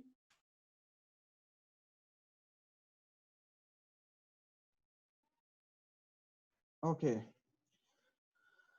In order to access the portal, you only need a web browser. I'm going to use a Google Chrome web browser. So you can access the portal by accessing the public website of the project, which is WetMainAreas.com. It's one of the first results. The website have general information about the project, the work packages, the project members, etc. So you can take a look on it. You can find some useful information, but I'm not going to go into details about the website. You can just check it by yourself. On the right panel, you can find this banner, and this banner leads directly to the web portal. This is the homepage of the web portal. I will be very brief about the technology because, as Ifigenia mentioned, the audience consists mostly from decision makers, and I'm not sure that they're technical persons, but if there are questions about the platform, we are open to answer. But in brief, this technology is used for cross-country organization. For example, this GeoNode platform we are using for the development of this portal is used by United Nations, the World Bank, and etc. in order just to compare the scale, but it can be used for small projects. The platform is open source, so we didn't pay any money for the software, but it's fully functional and provide vast functionalities. So you can see the information about the project, the portal, etc. So, but the most important thing is, and I would like to start first with it, is the data section. In the data, you can find representations of spatial data representing the data gathered from the partner countries. So you can find connectivity layers, you can find isolated layers. Eleni already showed you some excerpts of these layers in her presentation, but these layers they're interactive. So in a brief, I will show you and demonstrate you some of them. The most important thing about each of these layers is that they have a metadata. So each layer has descriptive information about how it was created, from who created it, etc. You can, I'm not going to get into details, but feel free, to just open the portal and take a look. Each layer is most of the layers consist from polygons, and they are interactive. Let me show you some of the images. But for example, if I can see some descriptive information about some of the wetlands, I can do that by using the information tool. And by clicking on the polygon, I can see information about this wetland. So each wetland has unique identification code, or maybe I can call it some wetland ID, information about the name, how it's called in the local language, information about the location, about the area, the predominant Ramsar type, etc. You can just go and see more if you are interested. So in attribute section, you can see about description information about each of the fields which are available. And at the moment, there are 51 layers which are available for the users and stakeholders to use. The next section, the other benefit of the portal is that the data is organized. So I've mentioned that there is information about the contributors, etc., but there is also keywords. So it's very easy to navigate throughout the data by using these keywords. For example, if I would like to see all of the Natura 2000 networks available at the portal, I can, by clicking the keyword Natura 2000, I can see all of the Natura 2000 sites which are which are available and provided by the partners of the countries. The other important thing I feel important to mention is that beside the data about the wetlands, the web portal has and provides access to a lot of ecological networks from all of the country partners, and this is very important. It's kind of unique because this is the moment is the only one single place that you can find the Natura 2000 sites for Greece, Bulgaria, Cyprus, etc. All of them, the protected areas according to national legislation, and others data which is could be useful and could provide additional information and analysis about in the context of wetland management, delineation, etc. So the other section I would like to get your attention is the map section. The map sections allows the users with to create and develop interactive maps. Right now, we prefer that the maps to be created from users with administrative privileges in order not to flood the portal with maps which are not not useful for the general audience. But each user can create his own map with the existing layers on the portal. But the only thing that it's not possible for the regular user is to publish the map. So in order to do that, he has to have or she has to have administrative privileges. So here are some maps which represent additional criteria and additional combination of some of the wetlands, the ecological networks. For example, I would like to show you the first map, which is wetlands distribution relative to ecological networks and connectivity of Cyprus. So by clicking on this window, you can, and by clicking view map, you can see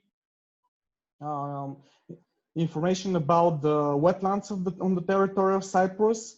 On the left side, you can see additional layers which are already uploaded to the portal, and by overlaying the different layers, you can obtain some additional information. For example, right now, there are 2 layers which are checked and are visible right now, and these are the connected areas favorable for biodiversity in Cyprus and the wetlands of Cyprus. So if I would like to see which of the I can zoom in, zoom out, just I think functionalities which all of you are familiar.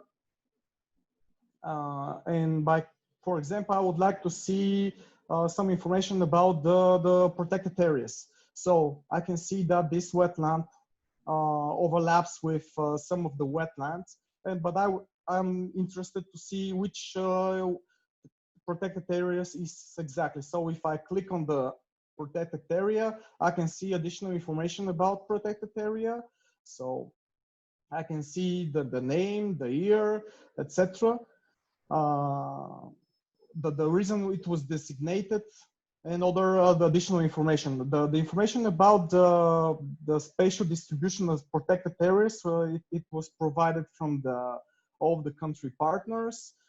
Other available data is the borders of the Natura 2000 network. They're separated in 3 different types according to their designation purposes. So if I would like to see the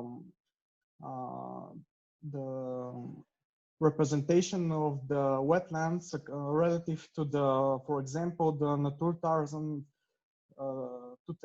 2000 sites for the bird directive, I can do that by just clicking, this check, and I can see visually I can have information about which of the wetlands are partially or completely inside of the borders of Natura 2000 networks.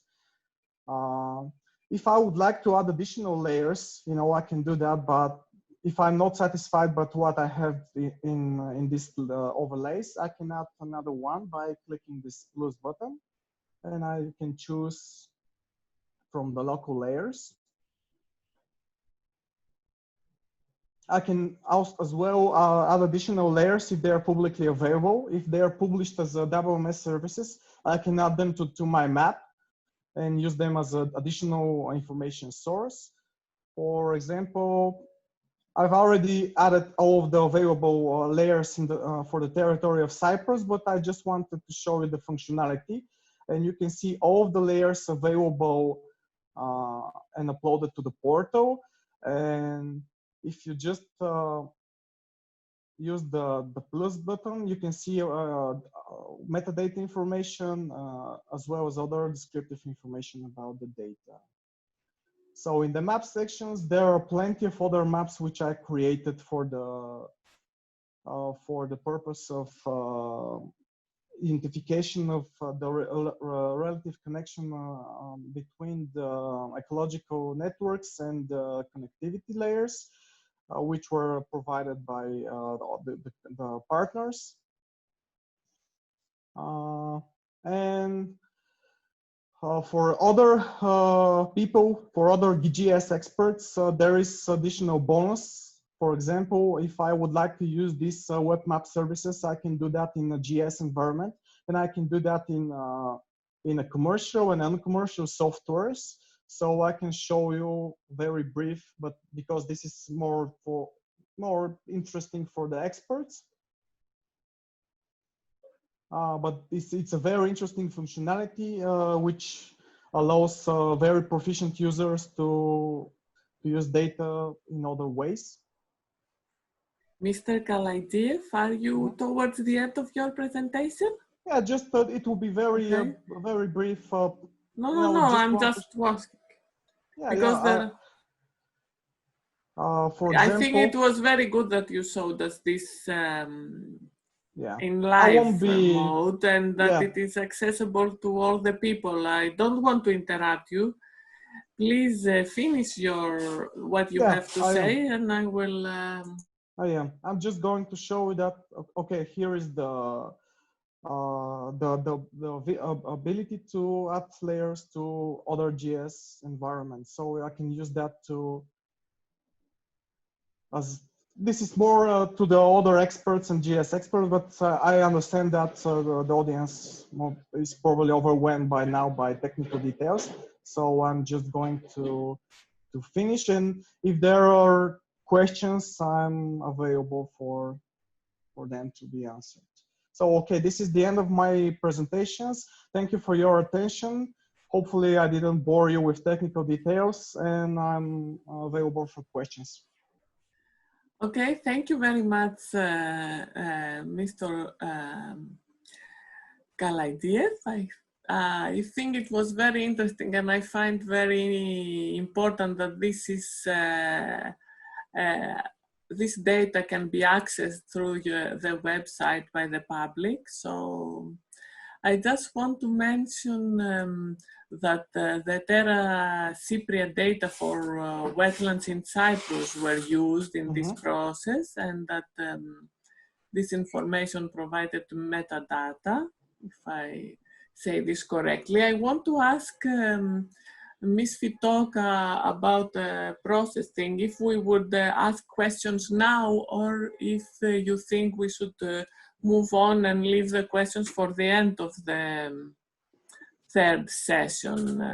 Ms. Fitoka, I need your feedback on this. I would suggest I see just 2 questions. Okay, so I that's think fine. that it's good to have them. All right, thank you very much. So the first question comes from Mr. Thanos Yanakakis. How did you define the connected areas favorable for biodiversity? The data Maybe about... I need to. Yes. Maybe, I don't know who wants to go first. Maybe Ms. Fitoka wants to say something, and then if there is Nicholas, would you like to reply, or? Well, I was going to say that the data about the favorable and isolated areas for conservation, it was provided, and actually it was produced by EKBY. So I was going to ask Eleni to give more details. She already did that in her presentation, but you know, actually on the portal are uploaded the final results of a very complex analysis. So maybe Eleni could give you more detailed picture, and it will be more. It will be more appropriate to elaborate a bit more. Okay, Thanos, I saw it in my presentation. Different data sets have been used. Data sets we started from land cover mapping to identify the natural dominance areas. We integrated population data, protection data, biodiversity data, not in all cases. In Bulgaria and in Greece, we have integrated also biodiversity data from the 6 national reports to EU. And this is, there is a research paper on this methodological approach, which was developed during the satellite-based Wetland Observation Service Horizon project. So we can, after the meeting, say more on this. If I have given you the framework, at least a synoptic framework. Okay, thank you. Eleni, there is some problem with your camera and we see you very strangely. No, this is not Eleni, it's Marina Magnati. Sorry about that. I go to the next question that comes from Ms. Dionysia Hadjilakou, and she asks if it's possible to see wetland connectivity for all participating countries in one map, or is such data presented only per participant? Thank you. Well, basically you can see data is provided by participant or by country, because there is connectivity layers on the country level and on the pilot area level. But you can add them to a single map, and you can visualize them at in the same map. So I'm not sure if that answers the question, but it's basically yes, you know, on both the sub questions. So yes, yeah, it can be loaded into a single map.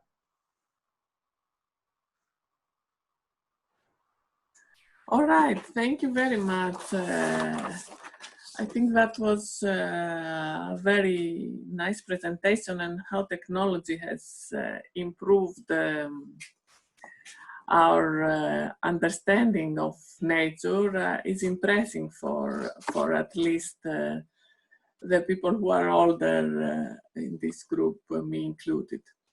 Now I would like to move to the panelist session to the panelist part of this session. So I would please call the panelist, that is Katrin Weiss. Anis will join, but without a camera. Thanos Yanakakis, George Melikis, and Lefkios Sergidis to turn on their camera so we can see their panel.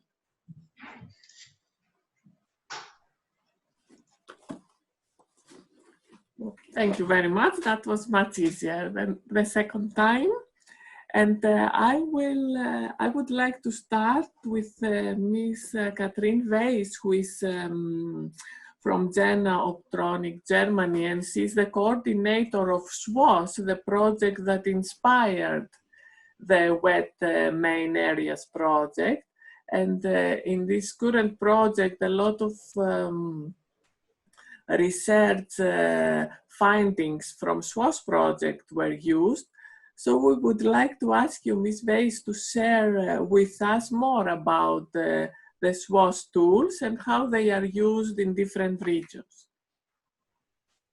Thank you Hello, very everybody. much. Thank you, first of all, for inviting me today.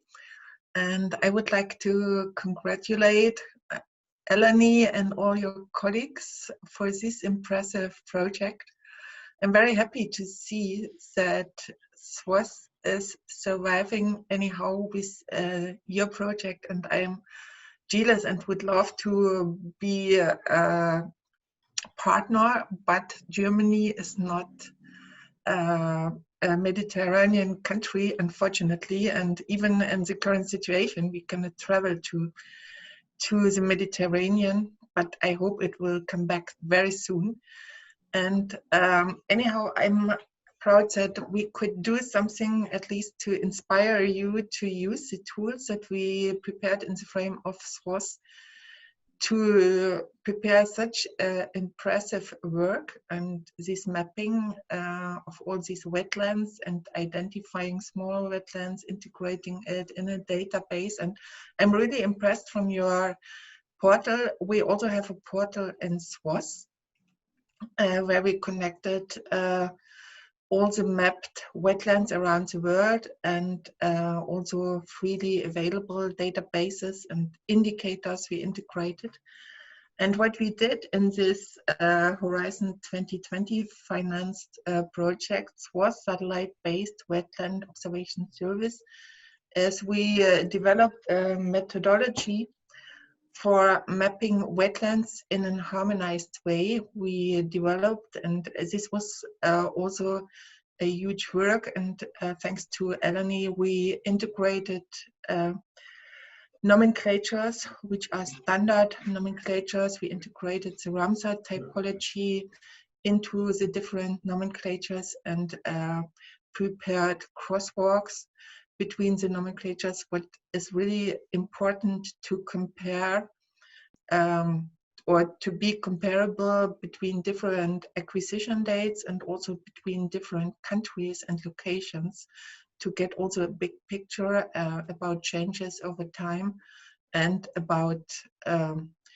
the entire situation of wetlands around the world.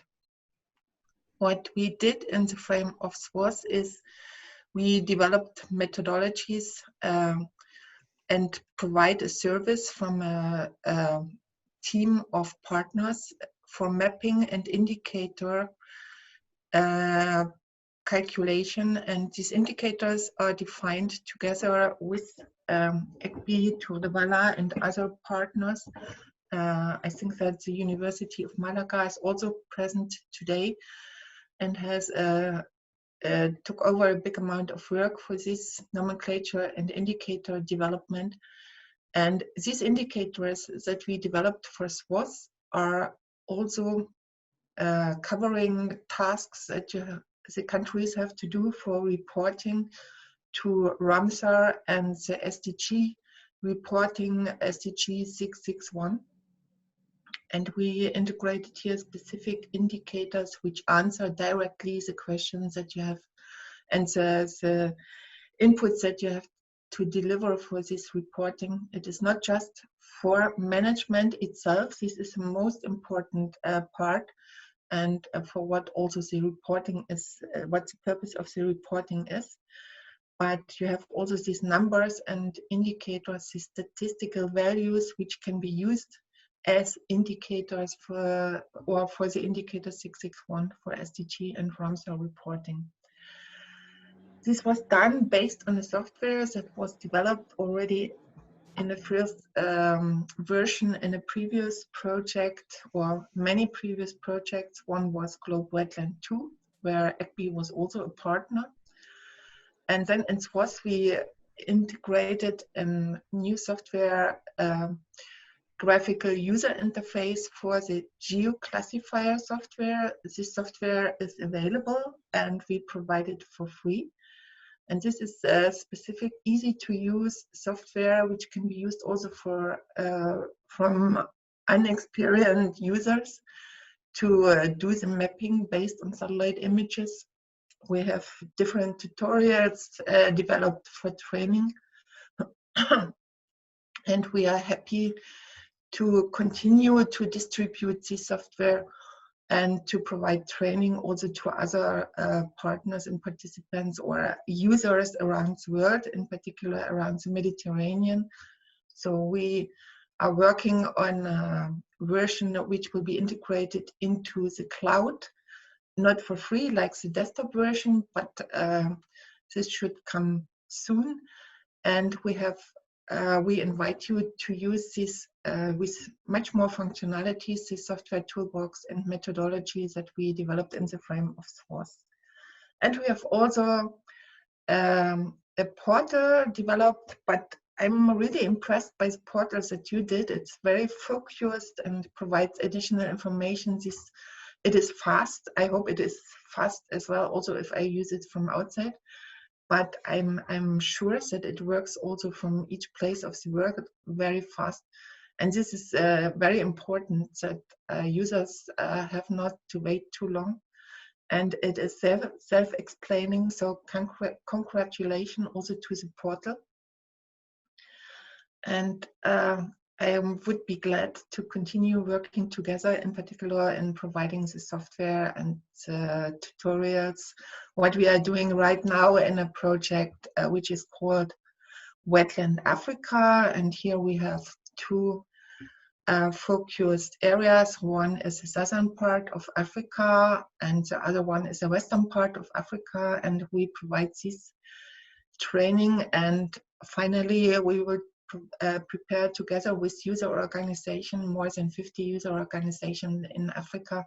We will prepare a handbook on how to use satellite methodologies, in particular the geoclassifier toolbox and its outcomes with products that can be produced for an improved management of wetlands. And this will be done together with the users, and it is supported by Ramsar. And we are getting advices, and it will become part of the library of Ramsar for countries. So thanks a lot, and congratulations again. Thank you very much. It's really great to see how projects cooperate and inspire each other. I will move to Mr. Anis Yulmami, who does not have a camera, unfortunately. He comes to us from Tour de Vala. He is co-chair of the MedWed Inventory Specialist Group. And I would like to ask you, since WetMainAreas followed the MedWed inventory standards, we wanted to know if you had data like that available before. And we would be really interested to hear how you plan to integrate these results in the Mediterranean Wetland Observatory reporting in order to support policy making and protection and conservation of wetlands. Thank you, Stella. And first of all, I would like to thank the project team and especially Eleni for the invitation first, but also for the whole work done. It was really impressive, and I share also the same feeling like Catherine. I was a little bit frustrated, even if we are a Mediterranean country, but we were not eligible to participate to the call, as it was focused on the Balkans region and organizations from these countries. But it was really great job that was done here, and I was really also impressed by the geoportal that I tested this weekend when I received the links. And it's for me it's very important to have this kind of works to answer to your first question regarding regarding the interest of MedWet and the approach of MedWet inventory for this, yes, I think it's the first time that we have an updated database and harmonized in different countries in one Mediterranean sub-region with the same approach, with the same data sources, and with the same methodology. And this is very important for us as a regional organization to have this kind of harmonized data sets that could be used at national level, but also at sub-regional and regional level if we extend the work to the whole Mediterranean basin. And this is what we are working for in the framework of the MedWet inventory working group, is to gather different methodologies and different data sets in all the Mediterranean countries, and to see how we could harmonize this and how we could put this data at the same level in order to have a general picture of the status and trends in the of wetlands in all Mediterranean countries. And I think that what the work that was done here in this project is a very great step in reaching this objective, which is one of the first objectives of the MedWet initiative when it was created more than 20 years ago, is to have this harmonized picture and regional picture of wetlands in all countries. And for us as Tour du Vala, and as also representing the Mediterranean Wetlands Observatory, the interest is also to use this data and to integrate this data in our monitoring system, and to feed our indicators as we are developing monitoring indicators for the whole Mediterranean countries. And how the aim is to see now how to use these very interesting results in our indicators, especially the connectivity indicators and the connectivity maps that you have produced. And I think that it will be very good new kind of indicator that we can see how to extend the approach at the Mediterranean level. So thanks a lot, and congratulations for this great job that you've done. Thank you very much, Anis. You draw a bigger picture for us, even how this all connects for the whole Mediterranean basin, maybe, and even all the wetlands in a broader area. It's very nice to hear all that, and I want to mention that the data that were used in the Balkan Med Wetland Geoportal also included existing data of Greek islands that have been worked through a project of WWF Greece and Mr. Thanos Giannakakis, our next panelist, who is now heading the Mediterranean Island Wetland Inventory Project. So he's expanding his approach. It's very interesting for us to hear your experience about the Mediterranean region. And if you think that sharing data through a geoportal can help stakeholders make better use of them. Thank you, Stella, for passing me the floor. Before starting, I want to thank the organizers for inviting me in this panel. I'm really pleased to see the results of this project of WetMainAreas. Finally, after 20 or 30 years, probably the older people here, the more experienced, can remember.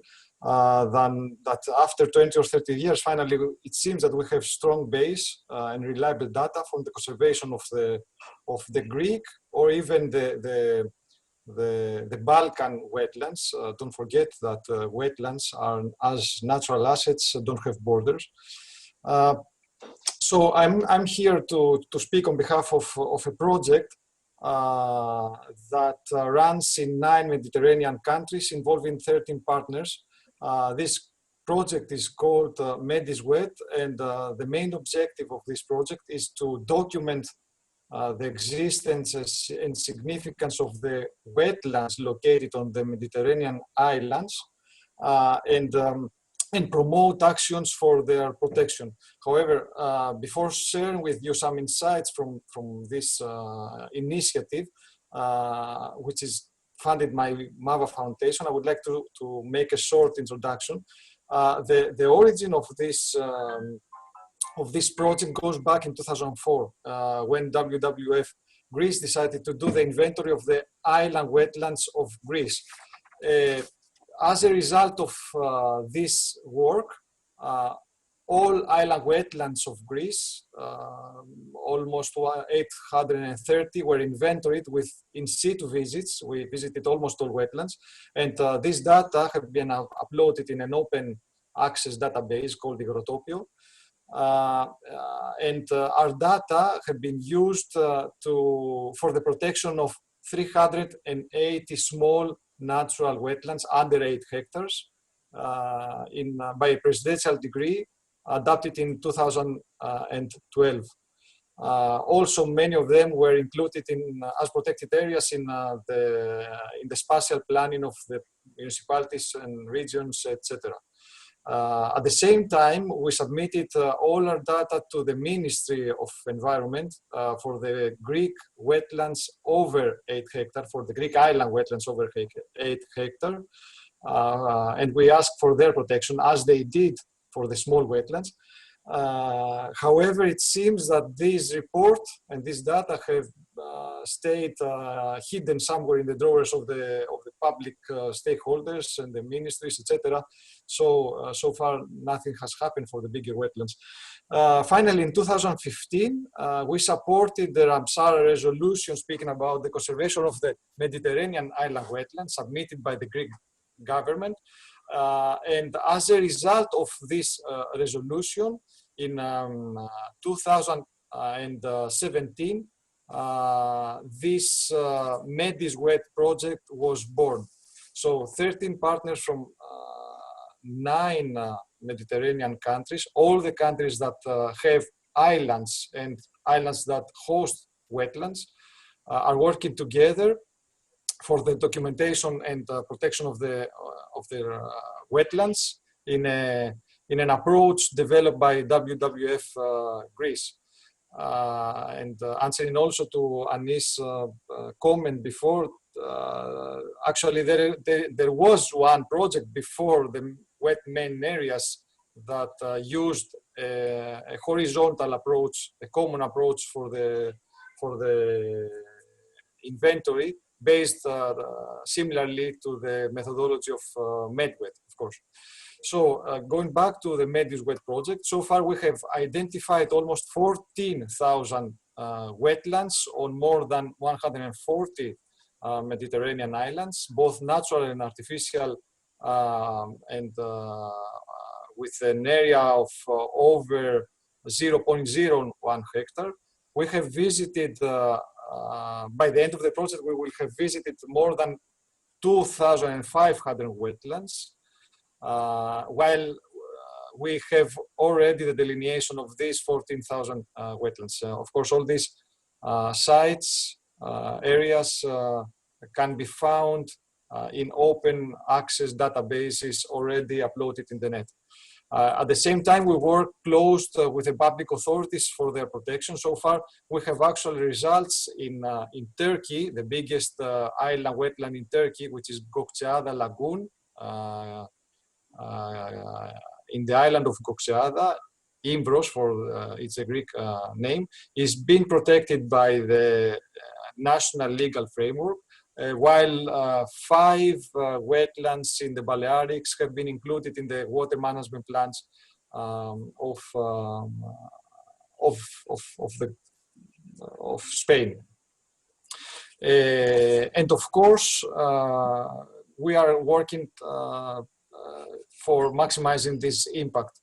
So far, we are running the first phase of this project, but there is a second phase that will start really close and will last for 3 years.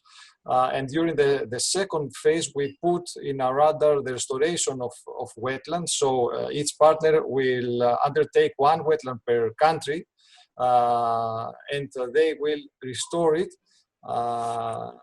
in an effort to set the examples for all the countries.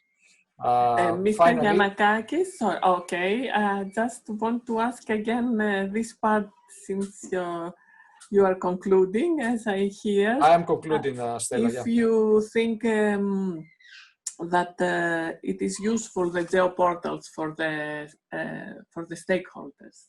I am totally convinced that they are really useful.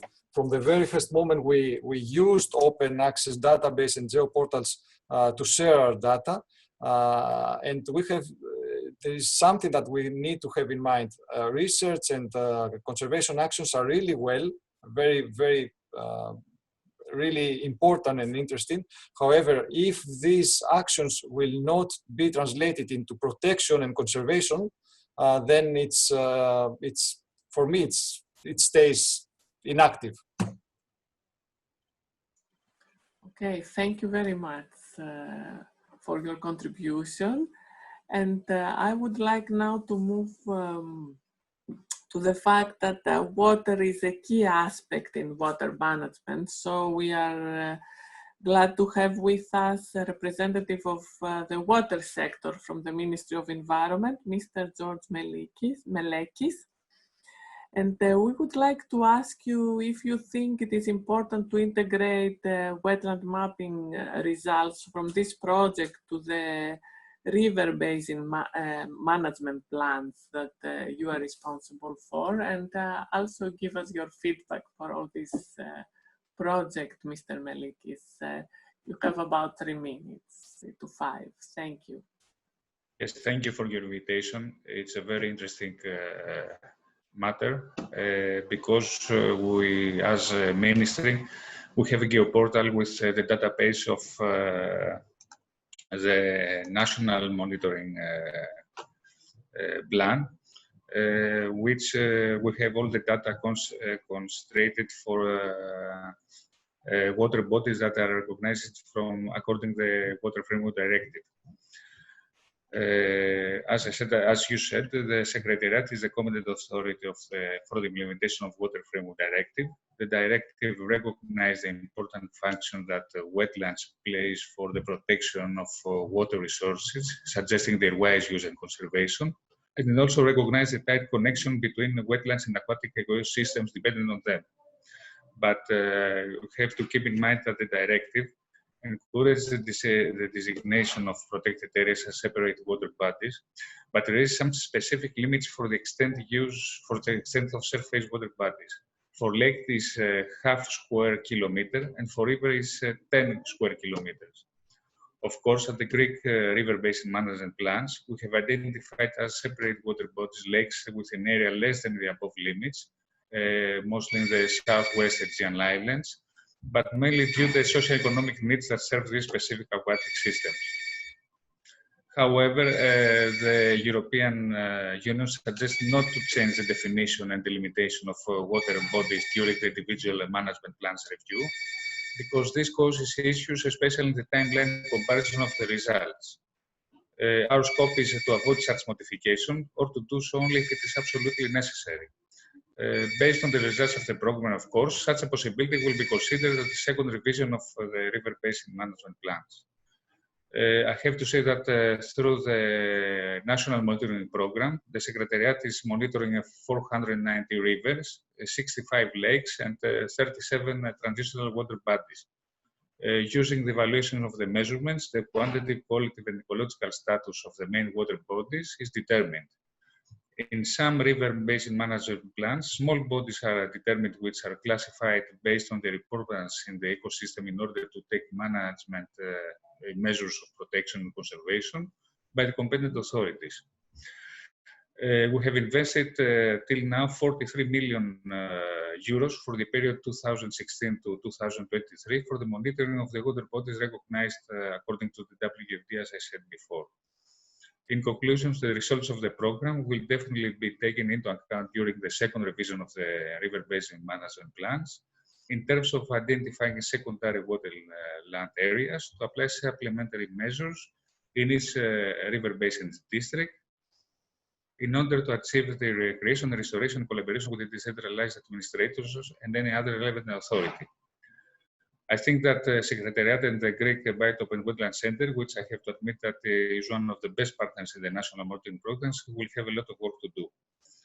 And I think that we can integrate to the geoportal ISO with the geoportal of the ministry. I don't know if we have some time to show you the Greek geoportal. Is there some 1-2 minutes? Yes, 1-2 minutes we have. Okay. This is the ministry, the Greek geoportal for where we have all the data from the river management, from the river basin management plans. I have opened the lakes. We can see now in Thessalonica we have Koroni and Volvi, and we can see I don't have a very good connection, so it needs a little time. And if you choose these two lakes, you can see their status on the bottom of the screen. It says that this is the lake Volvi. We have the code according to the Water Framework Directive, and we can see that it's in a good chemical status and in a moderate ecological status. I think we can integrate it. We can integrate this to databases. I think Nicolam can say something about it, can comment this. Thank you very much for your attention. Thank you very much, Mr. Melekis. Let's leave this discussion for the end of the third session. I would like now to move to the last one of the panelists for this session and give the floor to Lefkios Sergidis, who is the Executive Director of Terra Cypria, working on the Cyprus Wetland Inventory Project.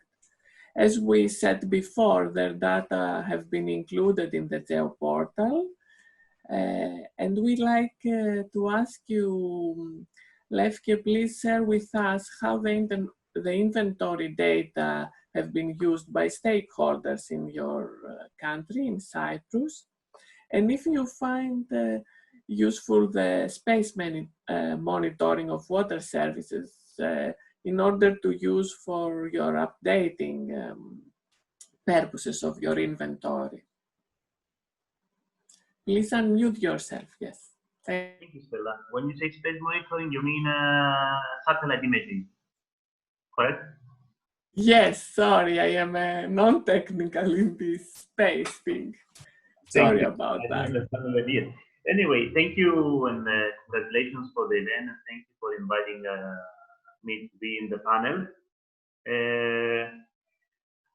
Your first question is how this data can be used by stakeholders, correct? Yes, I think it's very important, the dimension of stakeholders and how, I think Mr. Giannakakis also mentioned this, how we protect the areas of wetlands and other nature and how people in all sectors can make use of them. Knowing the existence of wetlands, I think it's a very big first step, because if you don't know where they are, then you can do nothing to protect them. As Thanos said before, the next step, however, is to protect them with a legal scheme. And then, as Mr. Mitsopoulos very correctly mentioned, you need to see concrete conservation actions and restoration activities. I mean, our data, when we produce our data, following WWF's guidance on the way they work on the island wetlands of Greece, we gave all our data to the authorities, and our data were used to update our Ramsar reporting. So the data of our work was used from various stakeholders. I mean, even for academic studies or for studies for people who were working in one area to do one environmental impact assessment, and they came to see what we mapped. So it's a very dynamic database that can be helpful whenever people have an interest on a specific area or not, and whether you want to identify the sensitivity of one area or not. So yeah, it can be used, and then it can follow up from there, and this is what we're doing now with MedWet, to try to protect this area and then try to do restoration activities. Because with this procedure, you get the chance to see the vulnerability of your wetlands, see which ones are an indirect threat from direct visiting them and from seeing how they are. And then you can propose very strong measures that actually are working on the field to bring them back to a good state. And yes, and then your second question is whether space data could work on monitoring. Monitoring of the work, it's something I spoke with Eleni the other day. I believe it's very important to have a monitoring situation of your wetlands, because wetlands are dynamic and they change. I mean, you map them 1 year, and after 2 years, 3 years, they might change, or you might have interventions there. So the continuous monitoring is very essential. That needs to take place so that you know where exactly you start every year. The satellite imaging, the way you present it is very important. I still have the question that also Thanos mentioned before. How do you monitor wetlands that might have water 5 days a year, where there are dry areas? So I'm not an expert on GIS data. So yes, the satellite image of course can help you, but I don't know if it can work 100% on cases of wetlands that they might get water, as I said, 2 times a year, 3 times, or they might get, especially in our climate, they might get water 2 times, 1 time every 5 years. So I think satellite imaging is a very important tool, which needs to be combined with the methodology that we do on direct visiting the wetlands and seeing the data. So yeah, I don't know if I covered your questions. No, I think that was very clear what you said. So you need to combine, and you emphasize the monitoring importance for wetlands, which is true everywhere. If you want to add something else, please do. Okay. So now I understand that lots of people from the audience are eager to ask questions, but I will ask them to keep them and be patient a little bit more. I will ask all of you now to turn on your videos so we can see you, and we can try to have a photo of all the participants. We are at the moment 52 participants. We reached 65 at some point, to have a photo of all the participants and like a memory of this great meeting, I hope. And then we will let you have a short break for 15 minutes, because I think we all need it, and come back here in 15 minutes. Now is 12:50, so 13:05. We will be starting with our third session. Can you please turn on your cameras as all of you that have cameras, of course. Thank you very much for helping us make this session more participatory. It will take a couple of minutes to see if we have any more people turning on the cameras.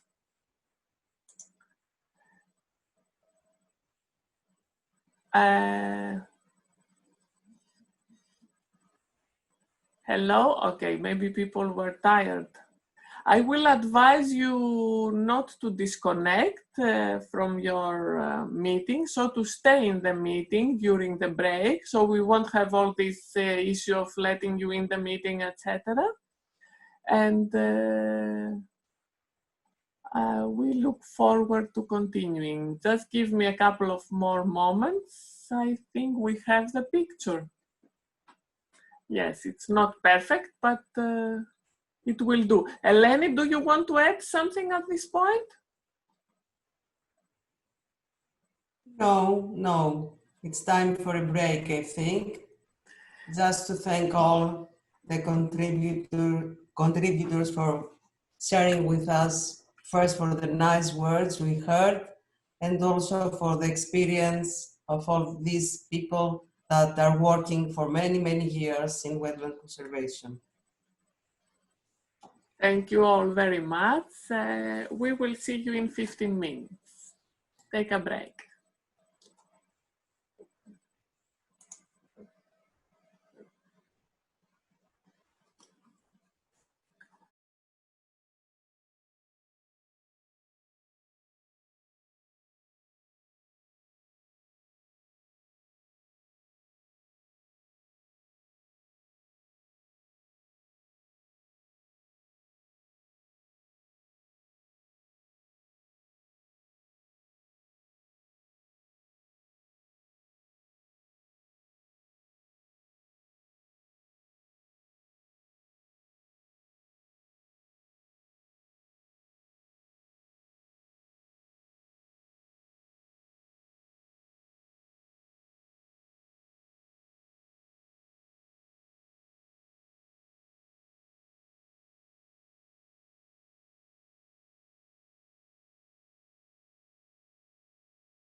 Ωραία, καλώς ήρθατε. Βλέπω σιγά σιγά. I see that you are coming. Can you hear me? Mr.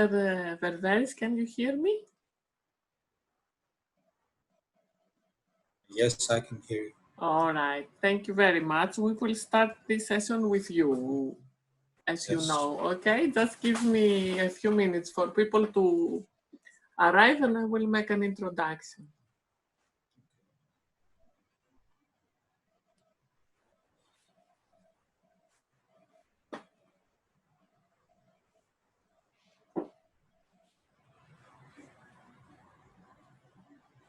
Good morning, Babis. Good afternoon. Good afternoon. This is true. Our timekeeping is not so great, but I think there are interesting things to be It is told. great. We have managed relatively well.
Okay, hello, how is it? Are people coming back? Because we cannot identify this since you are connected. Yes, I am here, Vasilis Mintsios. Okay, thank you very much.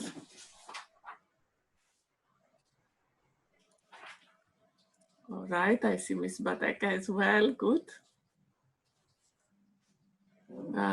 I think we should give a couple of minutes and start. Do you agree, Eleni?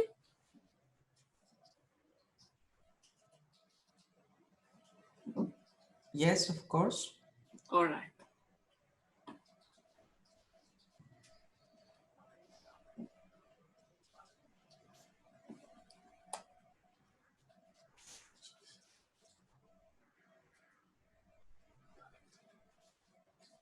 Maybe people can turn on their cameras on so we can confirm that they are here. It is a good trick.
Okay, welcome back, everyone.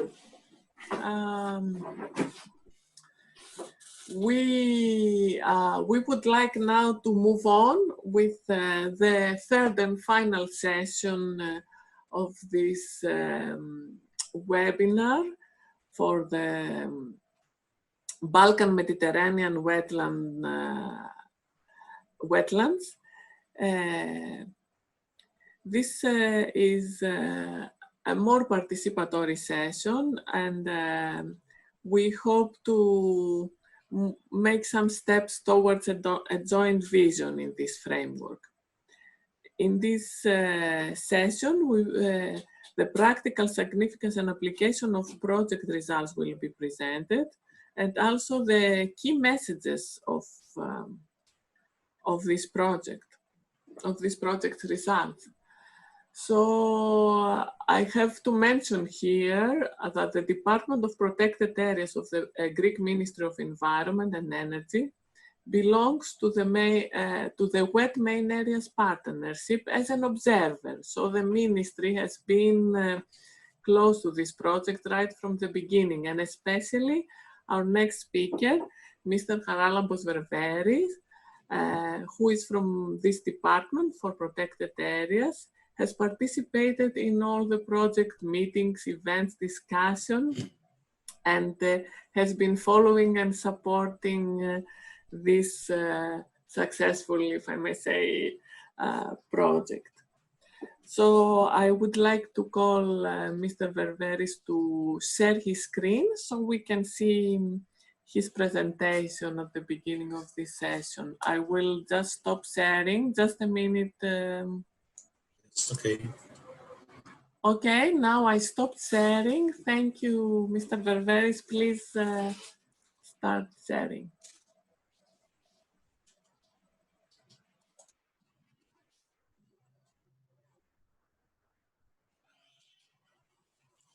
All right. Hello, everybody.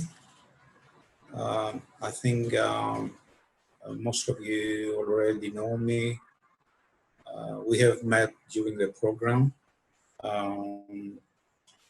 I was representing the Greek Ministry of Environment and Energy as an observer throughout the program. And today I'm very pleased to, first of all, to see many familiar faces on the screen. I regret that we could not make this event live to meet one another due to the COVID-19 pandemic. But still, I'm glad that we are here to see how well the project have done. And I want to thank all the people that were involved in and contributed to this excellent results. I was the official observer for this program when I was at the Department of Protected Areas. I'm currently working as a biodiversity consultant to the Secretary General of the Ministry of the Environment. And I would like to start with a truth that we all know, which is that most projects like the one that we worked out are using public funds. This is taxpayers' money, and this means that we have to take them a big step further and not to forget them in a drawer, because that's what is really and usually happening to those programs. So I'm going to make some short comments on the practical significance of the results that we got from this project. The results that must have some kind of practical application. And so the simple question comes out: how can we use the data or the information that came out from the project? And I roughly spotted about 8 categories of exploitation of the results. The first one is planning and monitoring for biodiversity and nature conservation. most of the small wetlands that we managed to identify on these nice maps create a valuable network of habitats essential for species movement, migration, and dispersal. And allow me to stress that roughly 1/5 of them are uniquely important because they form ecological corridors outside and among Natura 2000 sites.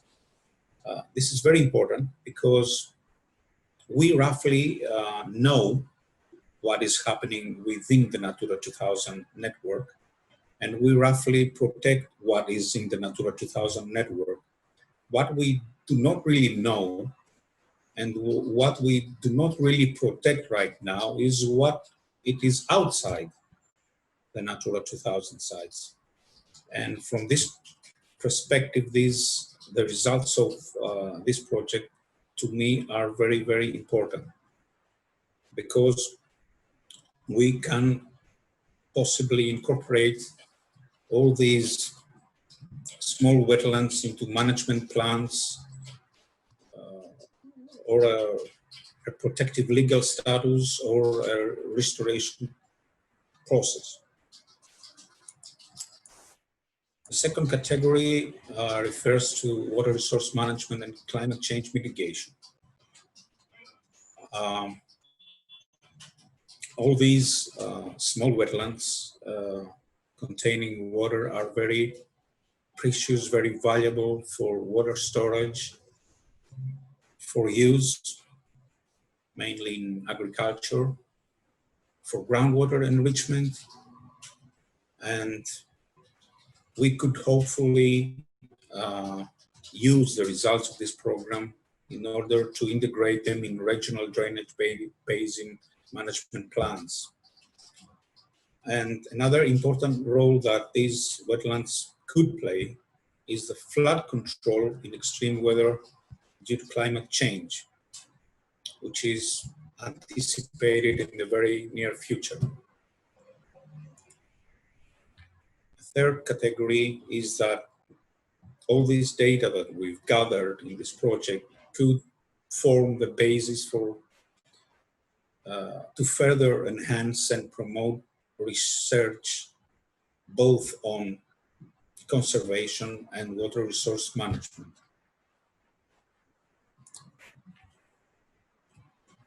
The fourth use is in environmental education and in the raise of public awareness on the importance of wetlands. It is very critical for the citizens of all the countries that participated in this project to get some kind of information and to raise the public awareness about how important these wetlands are for nature and acting as a human resource.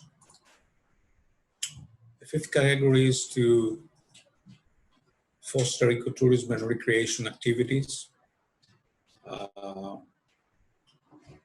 part of this project was referring to that, and we have a very, very nice leaflets and books on ecotourism. And this is very important because economic activity gives the incentive of profit for local societies, and so they have something to expect from conservation.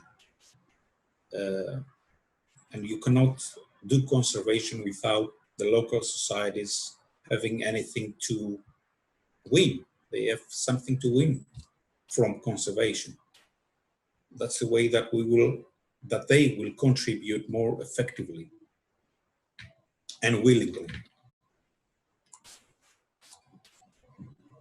6, the results will help us to observe the EU and national legislation.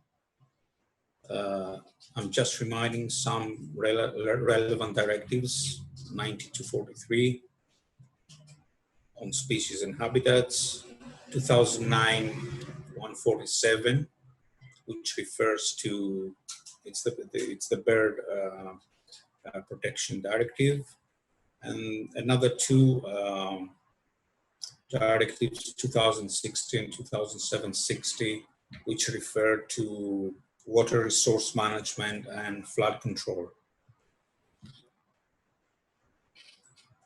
Apart from observing legislation, we can establish new legislation in order to improve the management of especially unprotected wetlands, so that our new legislation will be in compliance with the above existing national and European legislation. 7. The results of the project will help us in reporting, mainly for international conventions like the Ramsar Convention or the Convention for Migratory Species, because these wetlands will form biodiversity spots, especially for avian life, for birds who migrate from country to country and from continent to continent. And lastly, last but not least, a very important use will be to further develop transnational cooperation on all the above that we saw, or the previous 7 categories. Something that we really managed to do in this project. We managed to bring people from different countries in the Balkans together, as we do right now, to work together, to produce results together, to use them in cooperation, and to discuss them in events like the one that we are holding now. Thank you for your attention, and any questions we will be happy to answer afterwards in the discussion session. Thanks.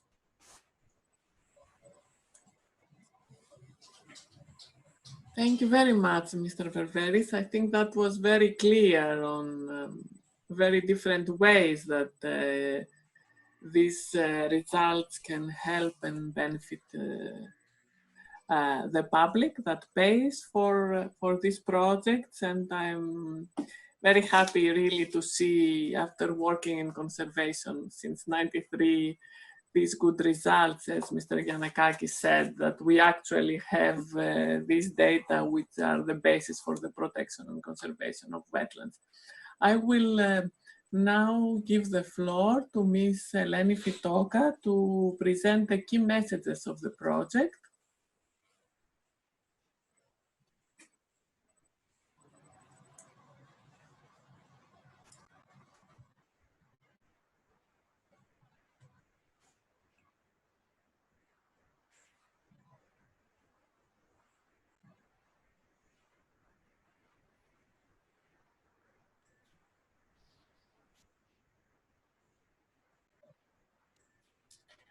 Hello again, everybody.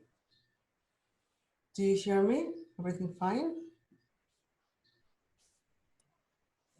Yes, we hear you, Eleni. Just put your presentation on presentation view. Okay.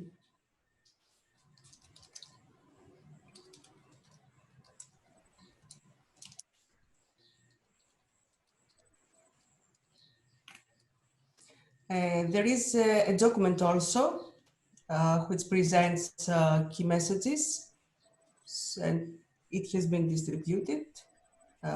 If it will be updated, we will distribute it again.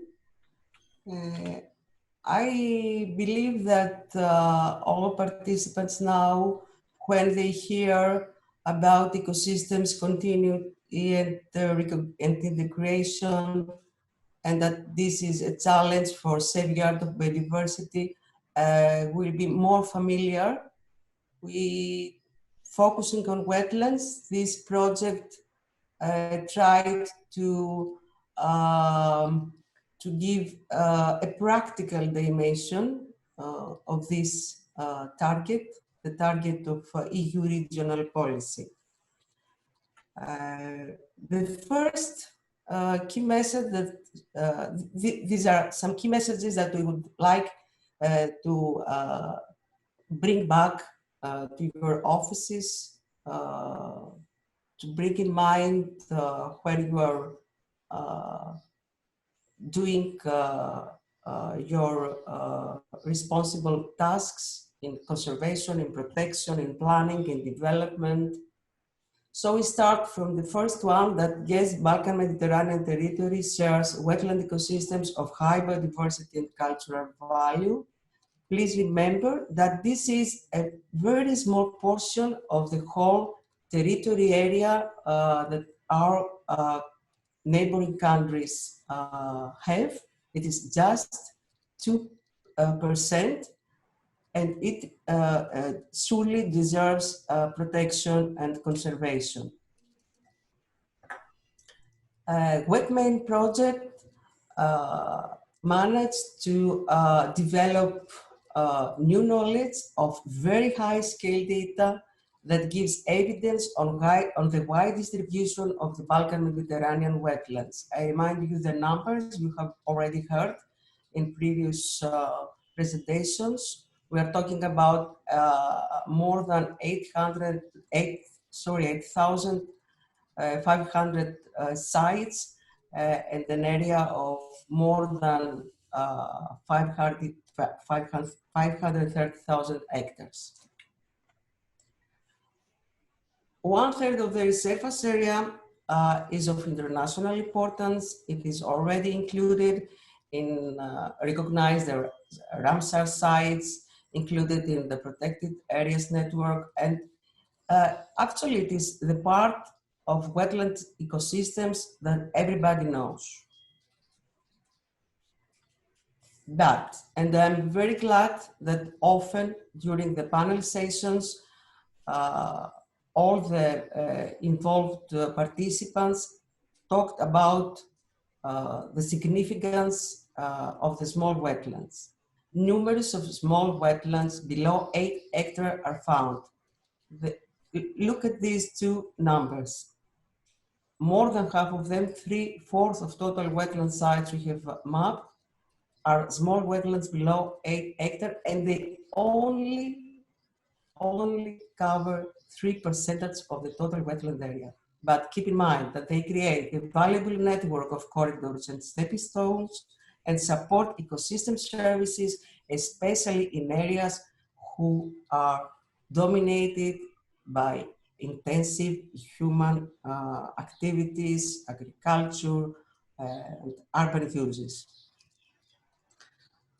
1/3 of wetland area is found in area of high biodiversity values and still is located in unprotected land.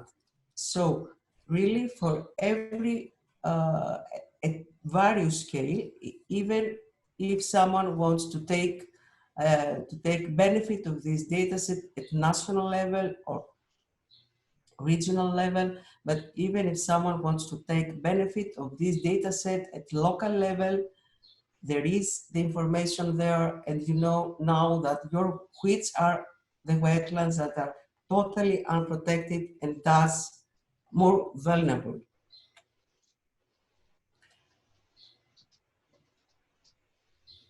The project managed to create these services, this job portal you have just seen, and the monitoring of the surface water dynamics.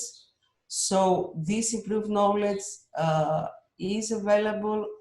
Policymakers, authorities, as well as all interested parties have access on this and can generate protection and conservation action plans. This is the last message of our project, the last work. the scope of WetMainAreas project was to improve conservation effectiveness of wetlands. This really will be achieved after the wide use of these huge data sets by all stakeholders. We wish all the partners, we wish that we will continue the joint work in the Balkan-Mediterranean region for the benefit of the wetland ecosystems. That is my last word.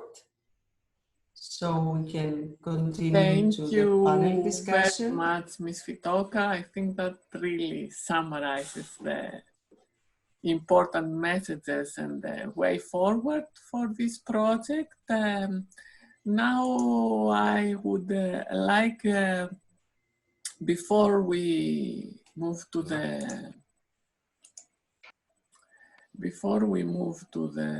panelists, I would like to have your attention. You need to stop your screen, please, Eleni. Okay, I did that. All right, thank you very much. I will share mine. And I would like to take a few minutes before we go to the panel part of the session.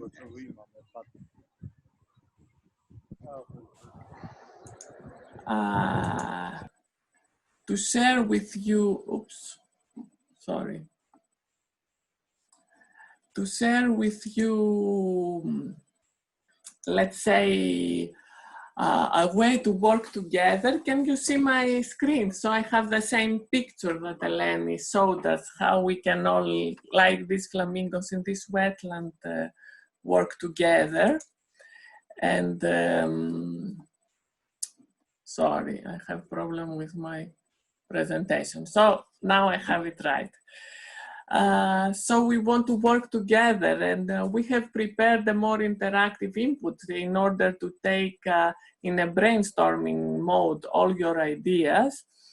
And the task for you in the next 5 minutes, since you have heard all these very interesting information, not from our project only, but from other projects in the Mediterranean and even beyond, we would send you a link now in the chat, and you can enter to these Google Slides that has these boxes where you can, if you click in the link, you will enter this Google Doc. I will show you in my screen right now. And you can enter your ideas in one of these boxes. Can you see the link now?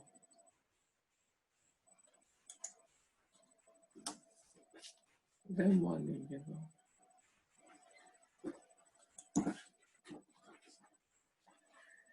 So I will ask you to unmute yourself for these 5 minutes, just a little bit to give me feedback on what is going on. To be honest, I'm using my smartphone, so it's a little bit difficult. Okay, but so now I saw in my screen this Google Slide document, let's say, and you can click for the ones who work from computers. You can click in one of these boxes and share with us here your idea. We already have people writing. So I will repeat, you have a link in the chat box. If you click this link, you will enter at this document and you can share with the others some ideas that come to your mind of what you would like to see as next steps for this project, for the improving effectiveness of wetlands conservation in the region. So you have 5 minutes to add your ideas in this, and And then we will start with the session of the, sorry, I got stuck, of the panelists. And after the panelists, I will give the floor to all of you for questions and interventions. Is this clear? Mr. Ververis? Yes. Okay? Okay. I think I've said everything in my presentation. Yes, we will take this from your presentation and put it in the other. And you can see that there are 4 slides. So if you don't find a box, you can go below to the next page. Okay, 4 more minutes, and we will keep this open for the next hour or so. If someone has an idea just right after the session closes, this will be available for the next hour. Do you agree, Ms. Fitoka? Unmute yourself. Yes, I agree. Okay. Very nice exercise. Thank you, Stelina. Excellent.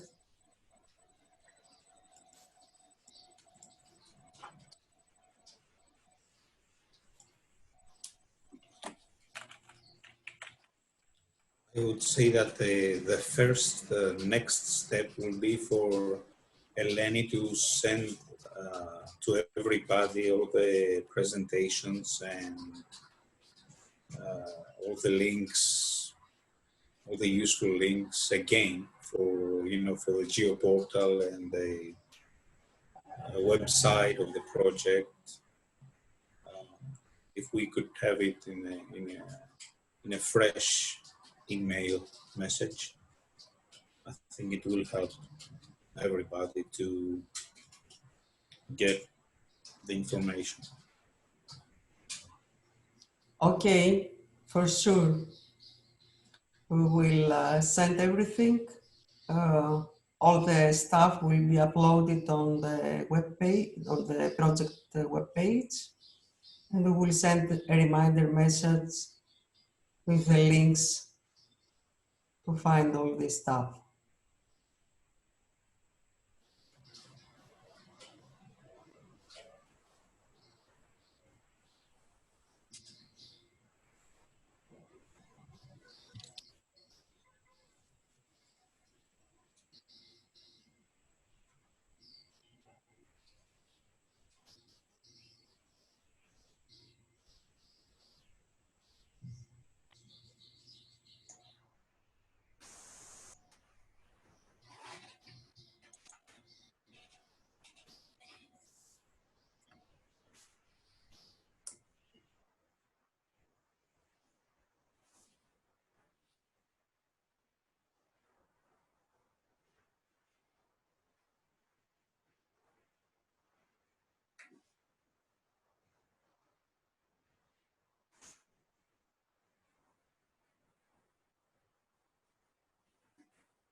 I'm happy to see a storm of ideas. So your presentations and contributions have created a lot of inspiration to the whole group. So it's great to see this participation.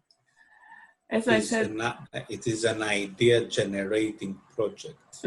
Very well, yes, and inspiration and happiness, which is not very common in our country, if I may say so. So we are very happy, at least I talk for myself. I'm very happy to hear about all this work that is happening in this project. So now I would like to call the panelists of the third session, and specifically Christoph Schreuder, to turn on their cameras.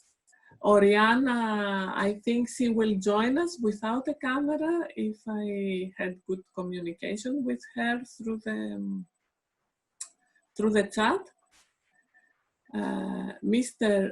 Regio Kirovsky, I hope I spell the names correct, and Mr. Vasilis Mitsios as well are the panelists for the final session, together with Ms. Bateka.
Okay.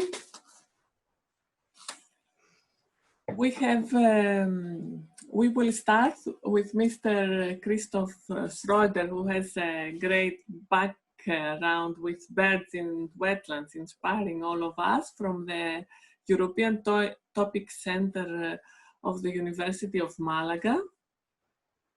Yeah, hello. And we are very happy to have you here, Mr. Schreuder. We want to ask you if you believe that the results of WetMainAreas are relevant with the wetland European and global policy. Yeah, and in your experience for the regional synergies, I think you work with Panakia project, yes? You towards biodiversity and ecosystem conservation. We want you to share your experience on how these results can support it. And of course, anything else that you want to share with us. Thank you very much. Great. Yeah, many thanks. Can you hear me well? We can hear you very well. Okay, very good. Yeah. So many thanks again for the invitation. I'm here on behalf of the European Topic Centre at the University of Malaga, and particularly on behalf of our director, Dani Abdul Malak, who couldn't attend today. But so I'm going to tell you a bit about, or reply to the two questions. Also, yeah, many thanks for presenting all the very interesting results. It's good to see also familiar faces and to hear familiar voices, since I've been also involved in the SWOS project, and so have been in touch with part of the community as well. So it's very good to see this progress made in different parts of Europe regarding wetland monitoring, wetland assessment. I'm here, yeah, a bit with a couple of hats. So on the one hand side, a bit on really concrete wetland assessment and policy aspect, since we were partner in SWOS, since we're working for the European Environment Agency in the context of the MICE, the Mapping and Assessing Ecosystem the Service initiatives, where we are particularly in charge of wetland ecosystem assessment. So we are really on directly in touch with the current discussions about biodiversity policy at European level. So this is the one hat, more wetland oriented, and the other one is on, as you said, biodiversity protection. Our center is coordinating the Panacea project, which is a horizontal project of the INTERREG Med program, which deals with the building of the development of the so-called biodiversity protection community in the Mediterranean. So regarding your first question regarding how this is relevant for European and global policies on wetlands. So I think this has been mentioned already in by different speakers, particularly now by Mr. Veris on the different policies which cover wetlands. So this is it was highlighted that it is highly important to have data, to have sufficient and harmonized data in order to comply with reporting obligations, with monitoring obligations. And it was said that it is important to have excellent information also not only to comply with these reporting obligations, but also to establish, define priorities, what is needed in the future to be done. So looking at this future vision, what has to be, where has to conservation to take place, where has restoration to take place. So basically, as a first reaction, I would say data availability, which you have in your project finally achieved for wide for different countries in your area, for all countries of the Balkan-Med area, actually is crucial, and in that sense already relevant to that the countries themselves can be in line with these policies. And this is also not, as I said, not only helpful to comply with current policy obligations, but also to advance towards key policy targets, I would say. So this was also briefly mentioned by Katrin Weise from the SWOS project. We have worked on indicators, on policy relevant indicators based on these available data.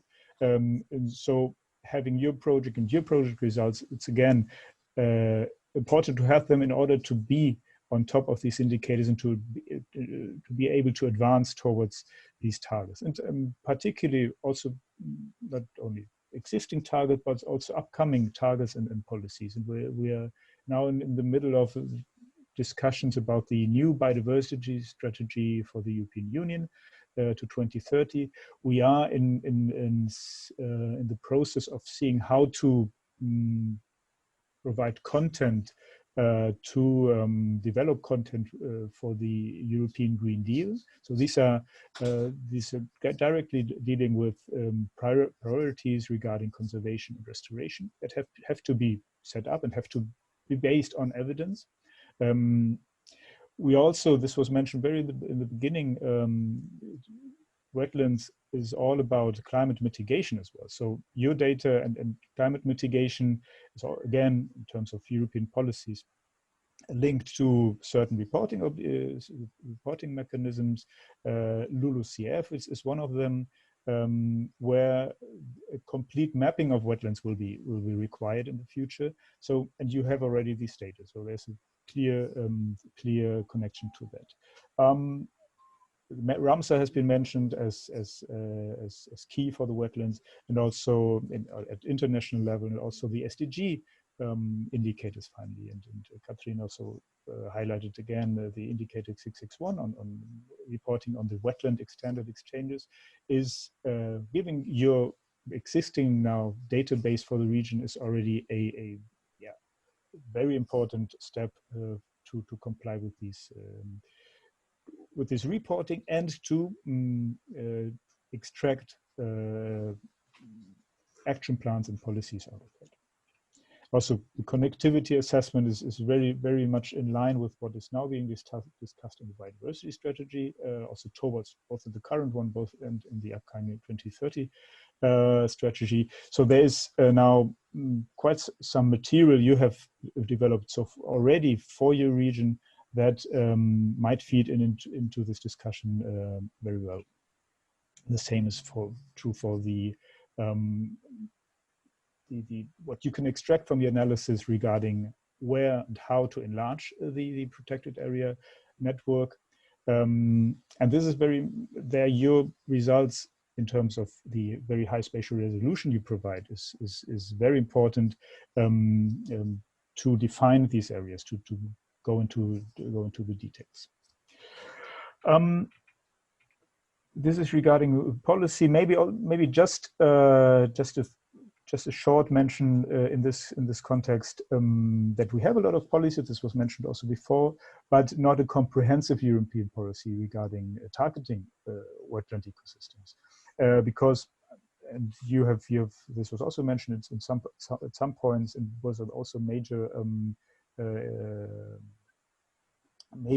outcome of SWOS that there is generally a certain lack of clear definition and classification of wetlands, and this needs to be overcome with these harmonized approaches you're providing. We have done such an exercise within the MICE context, so the exercise of mapping and assessing ecosystem services, where we have done an extended wetland map, which goes far beyond existing European maps on wetland. And we have, I think, extracted quite some interesting aspects which are in line with yours. Well, we would have to compare this, but in terms of the message, so we have looked at the coverage of these extended wetland area by Natura 2000, where we see, I mean, I've noted that you had like 80% of the wetlands are covered by Natura 2000. In our case, for the European area, it's just 40%. So quite some work to be done generally. But this also really, again, prepares the ground for improving. The same for a wetland area which is currently reported under the Water Framework Directive. In the European case, it's just 44% of the wetland area, actually. So having such detailed information that you have provided for your region, there's a lot of material to improve and to define, to integrate this in the discussions about new policy frameworks. I think in terms of time, I just want to switch briefly to your second questions regarding experiences regarding regional synergies towards biodiversity and ecosystem conservation in the Mediterranean. So as I said, we are part of a horizontal project, which means these horizontal projects in the INTERREG program try to extract synergies of different thematic projects. I don't know whether this is the case, whether you have similar projects in the Balkan Med program.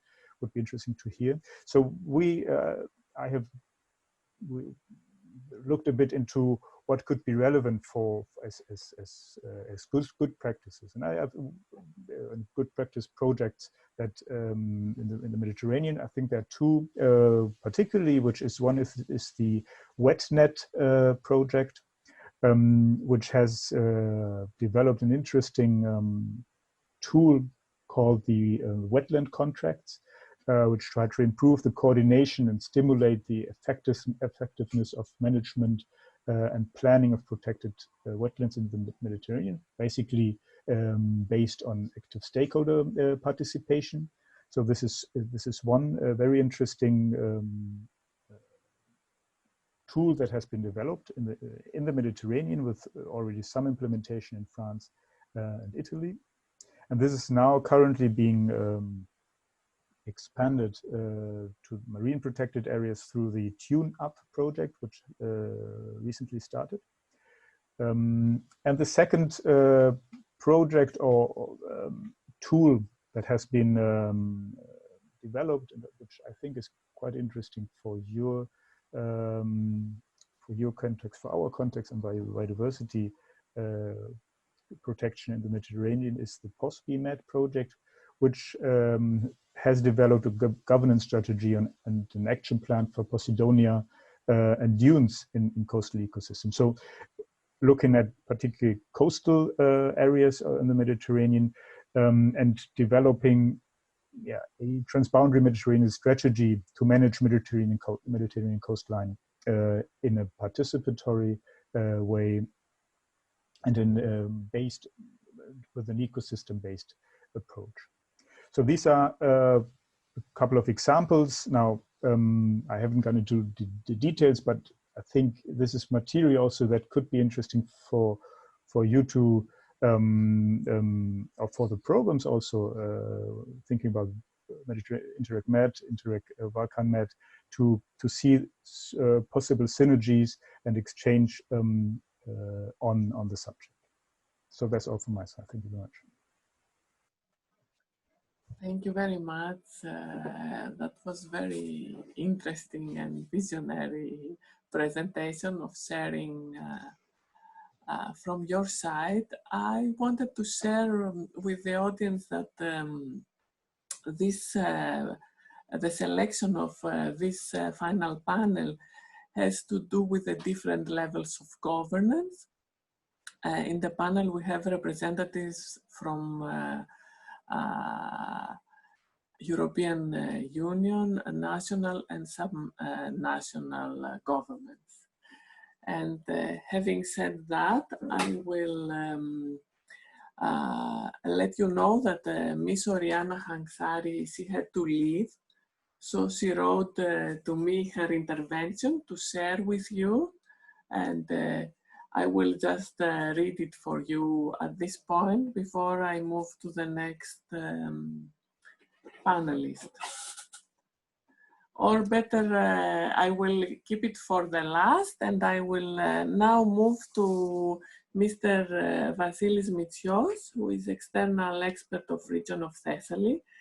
And we would like to ask you, what do you think in relation to the mapping, inventory, and cultural results and the geoportals, and how can this help the region of Thessaly to plan more sustainable actions, but in relation to economic activities with municipalities that have to do with ecotourism and recreation? So not only as an organization on the regional level, but as a coordinator for the municipalities, Mr. Mitsios. Thank you very much. Thank you. You know, as a region, even I'm not officially representing it, I can tell you that one of its roles is to supervise and monitor activities and assess them. In order to do so, we must take into account that we have a large number of wetlands in the geographical area. At the same time, we have a human activity. So what we're trying to do and what we want to illustrate in the final publication that is going to be produced by the end of the project is that these two elements can be equally presented and collaborate one with another in a very efficient manner for the whole area. We're trying to show that, for instance, tourism activity can be very close to environmental protection or to conservation of biodiversity in different lakes or other wetlands. And probably, hopefully, at the end of the day, it can help produce new, for instance, tourist products or tourism packages for people that are more keen to agrotourism activities as a customers. Therefore, we think that it's very important that we haven't stopped, and the whole project hasn't stopped at, okay, let's find out how many, the number of the wetlands, and put them in a simple database or a geoportal, and that's it. It helps everyone, and especially the region itself, to use it and go to the next level, and use it in a way that will be helpful for everyone, not only for the managing bodies of these wetlands or the local administration, the municipalities that are responsible for the protection of these areas, but also for the citizens themselves and the enterprises that operate in the next to this wetlands. As a region, we play an intermediate role. We're somewhere in the middle, and we're trying, to have an overall balance of the whole situation.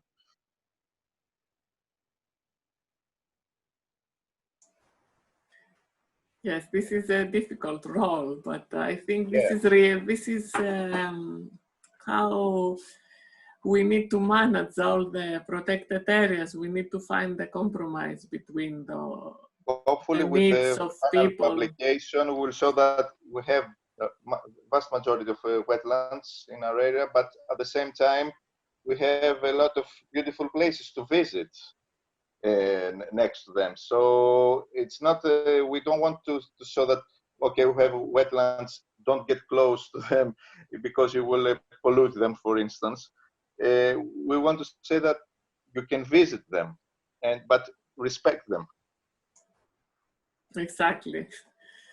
Thank you very much. Did you finish or I interrupted you, Mr. Mitsio?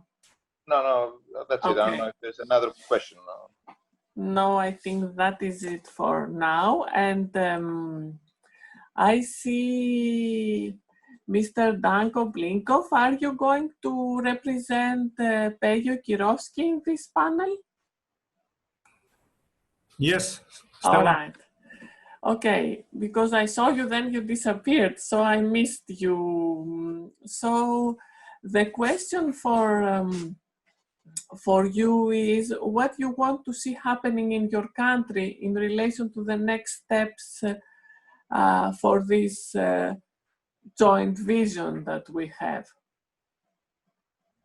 According to the nature of our work, duties of the State Environmental Inspectorate, we at the moment after COVID, end of the COVID pandemic, when we will start with how to say regular work, we will prepare a strategy for enforcement, the mean inspection supervision for period between 3 and 6 years, especially based on the methodology for risk assessment, especially for the protected areas, including wetlands in the North Macedonia. Is the same practice in the all European Union members, based on the INPEL practices, and we will not discover hot water. We will use positive and negative experience from our colleagues, respective partner inspectorate from European Union. And also, practically, we will continue with the support international project. We are very active in the international project management because for the nature, a lot of different countries like Switzerland, like Prespa, Ohrid, Nature Trust, different sources for money coming from European countries, especially for the protected areas in all North Macedonia, how to say. And practically, finally, as Humphrey Bogart say in Casablanca, movie is not end, is the beginning of the beautiful friendship, and practically to continue to support Balkan region, to share culture, history. And also, I would like to say thanks to Christina. Christina was for the one European Cooperation Day in Ohrid, North Macedonia. Also, thanks for the support of the European Union, because without foreign money it's not possible to going in the solo action, especially in the cases like a pandemic situation. Thank you very much. This is true, and I would like now to move to our final panelist for today, Ms. Christina Maria Badega, who is from the Joint Secretariat of Transnational Cooperation Program INTERREG Balkan Med. So she has been also really patient with us, being here from the very early start of this meeting. Thank you for that. Can you please inform us for the next calls of the Balkan Med program and their priorities? And the second part of the question is, do you believe that there would be potential to support activities that will increase the impact and the use of these projects' so successful results? Thank you. First of all, I would like to thank you for the invitation. And for those who don't know, I'm also the project officer of the WetMainAreas. I'm not only represent the Joint Secretariat here. So it's a totally different thing reading and speaking about the documents, about the deliverables, and seeing the results of all these activities. And I have to say that I'm really glad seeing that the Balkan-Mediterranean program has funded a useful tool for the moment.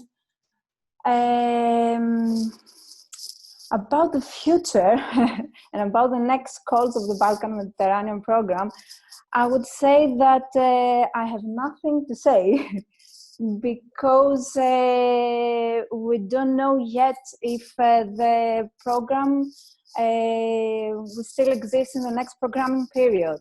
For this programming period, we have closed. We won't have another call, but we don't know our future for the next programming period as well. We hope that we are still here and we will have the opportunity to cooperate with all of you once again. But something that I would like to say regarding your second question about the priorities.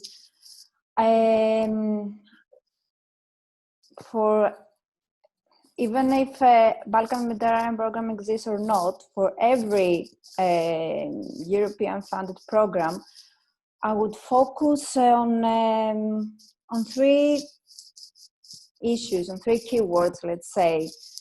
The sustainability, the dissemination, and transnationality. What I mean is that for every call, for every proposal, sustainability of project results is a very important issue. Creating something is hard work. Sustaining and using the results of a project is also an activity of high importance for every project. Also, dissemination, I would say that it is an important issue for every project. And communicating the results, communicating what you have developed, it is really important for everyone, not only for the expertise, not only for the researchers, but for the wide audience as well. The citizens, I believe, that should know what exists, what is happening in their area. And I would add that the latest few months, European Commission is discuss a lot about green communication, not only disseminating and communicating the results, but which is the impact of any communication activity, an event, a flyer produced, which is its impact on the environment. So green communication, it really matters. It is something that it is also assessed by the one that will assess your project, your proposal. And of course, transnationality, when we're talking about transnational programs and indirect programs in general, transnationality is of high importance. Of course, we know that when we are talking about environment, there are no borders. What is happening in one country goes to another country. So what should be highlighted in any proposal, I would say it's the transnationality,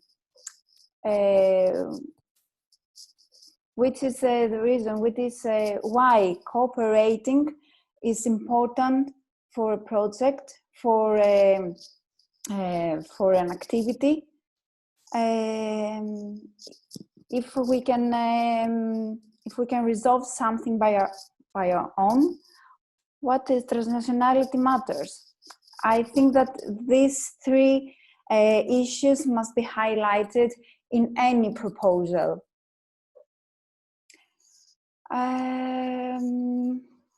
Sorry that I don't have any news about our future, but I have to say that WetMainAreas is one of the good practices, one of the best practices for our program. And I hope that you continue this partnership and in the future as well, and do not end it here in the Balkan Med, in this program, in this project. And also thank you for all the good words that I heard from Darko and from everyone about our program. And I would say that we're open in any cooperation, in any synergies. And what I heard from Christoph Schroeder, I had to say that not for the WetMainAreas, but for another project, we are in contact with Med, INTERREG Med program. We're exchanging knowledge, experience, and we hope that we can exchange and cooperate in wetlands as well with all other indirect programs. Thank you. That is my intervention here. Thank you very much. That was, even though you didn't have to tell us the information for the next program, I think it was really helpful, and I'm sure everyone is very happy to hear that this is one of the best projects, and you want to see it work further, this great team that has put this together. So now is the time that we will move and we will let the rest of the participants contribute. Before I go there, I want to say that I shared the intervention of Ms. Oriana in the chat box for everyone to see, and I can read it at the end of the session, but right now I think it's good to move to the rest of the participants that have been hearing us for hours and joining this meeting, if you agree. Okay, unless someone from the panelists want to say something else. Okay, give me a moment to share my screen.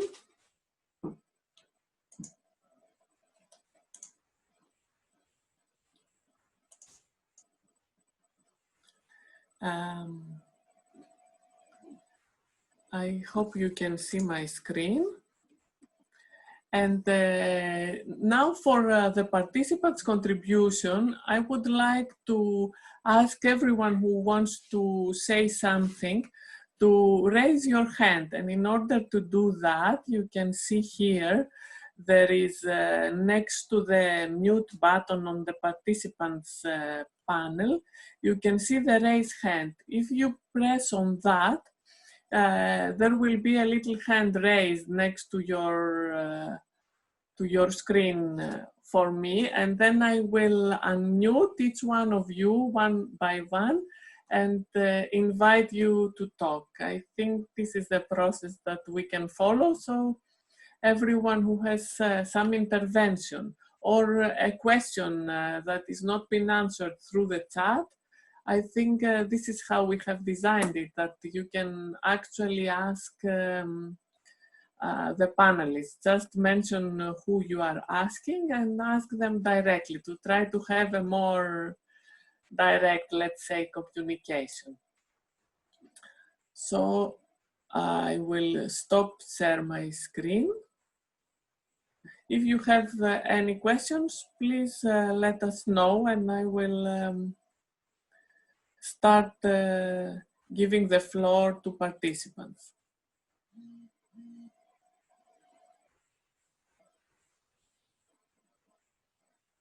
Is it clear where you can find the raise hand? If someone wants to talk, just unmute yourself and we can help you raise your hand.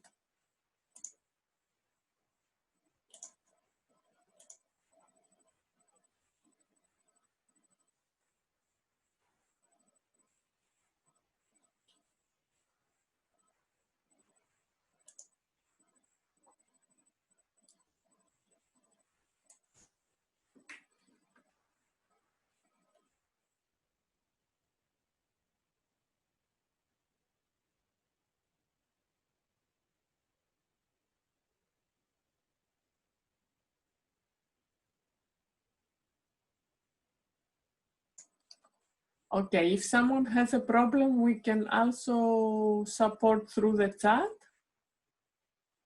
to Christos Arandis.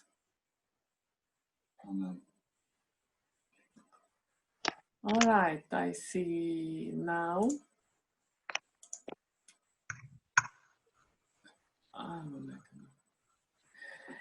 Ilinka. Yes. The floor is yours. Okay, thank you. And if you, we were really sorry that we missed your presentation at the beginning. And never mind, that was my decision because I thought I would save time. But it was a stressful time. And I was with able to express everything I wanted, so it's not a problem.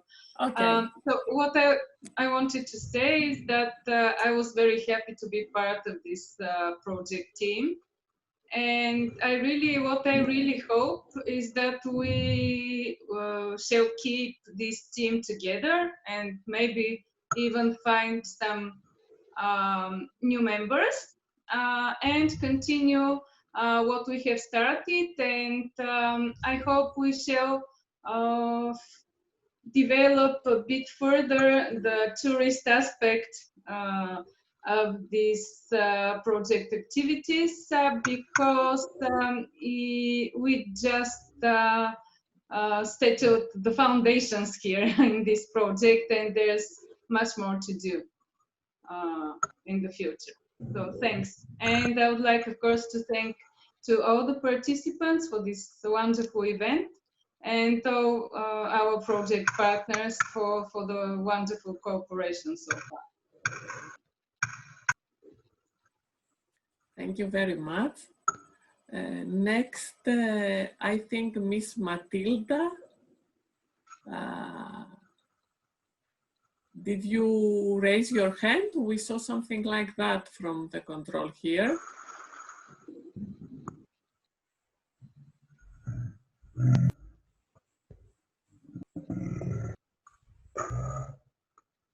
Can you hear us?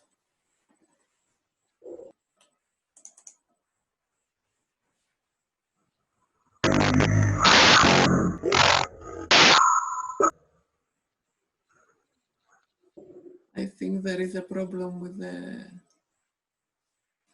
the sound again. I'm sorry. Anyone else?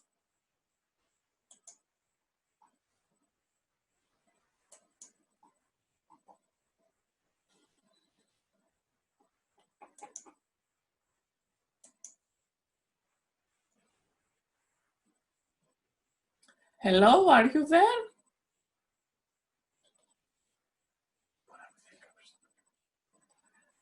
Okay.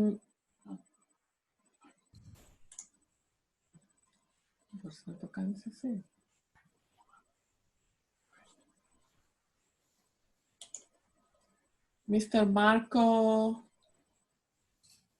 Yes, good afternoon. Okay, from Betty, very nice to hear you. We had your question before. If you want to share your screen, I don't remember if you have screen. I don't have a camera, okay. Sorry. Oh, it's not working. Okay, yes, sorry, I got too much information now from different people and I don't remember. Okay, the floor is yours. Thanks. Well, first of all, thanks for all the very interesting discussion, for the invitation, and really congratulations for the outcome of this project. I find it really interesting and useful. I'm a colleague of Christoph Schroeder at the European Topic Center at the University of Malaga. And as Christoph mentioned, we've been leading the assessment on wetlands for the MICE project, the European project. It's been mentioned a couple of times that, yeah, we developed, beside the assessment of wetlands, we also developed this extended layer at European level. Mapping wetlands following based on a Ramsar definition. This work again is a basis on the SWOS outcomes, as also Catherine mentioned. It builds on the nomenclature that was proposed within this project. Well, it was a very interesting job because we found it to be a real gap at the European level to have such an information on the mapping of wetlands defined in a more comprehensive way. The MICE project is ending this year. The results will be published in June. Should be published in April already, but because of the current situation, it's been postponed to June. But it will go on to support also the biodiversity strategy 2030 and the Green Deal. So something that for sure will be interesting would be further working on this layer at the European level. And I think that an input like the one coming from your project would be really relevant for two main reasons. One, because of the resolution. It's a very high resolution, so you're able to map these very tiny wetlands, which are very important for connectivity, for example. But also for the transnational approach. For our European mapping, we've been relying mainly on the chlorine lane cover, which is a great product because it covers 39 countries. But what we found to be a main problem is the fact that the input comes from the single countries, and then they are put together to build inventory. And so there is a problem of lack of harmonization between countries in terms of mapping methodology and sometimes interpretation of class definition. So your approach is absolutely what's needed to have a transnational mapping of wetlands in order to overcome this problem, to have an harmonized product. And maybe it's something we will propose to work on, to start incorporating this kind of products in the next phases of MICE. Thank you.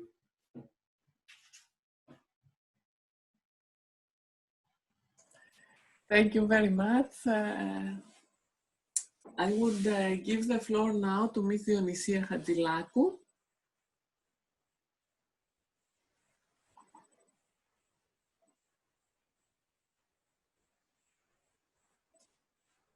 Can you unmute your microphone, please?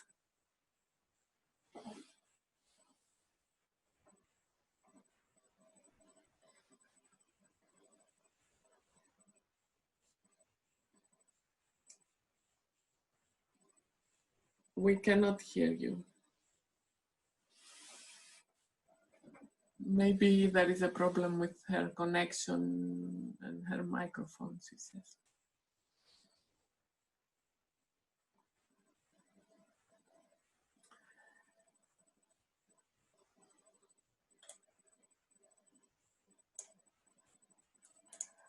I don't see any other hands. If you are having difficulty with the raised hand, maybe you can just unmute your mic and make an intervention. If everything is covered, I will call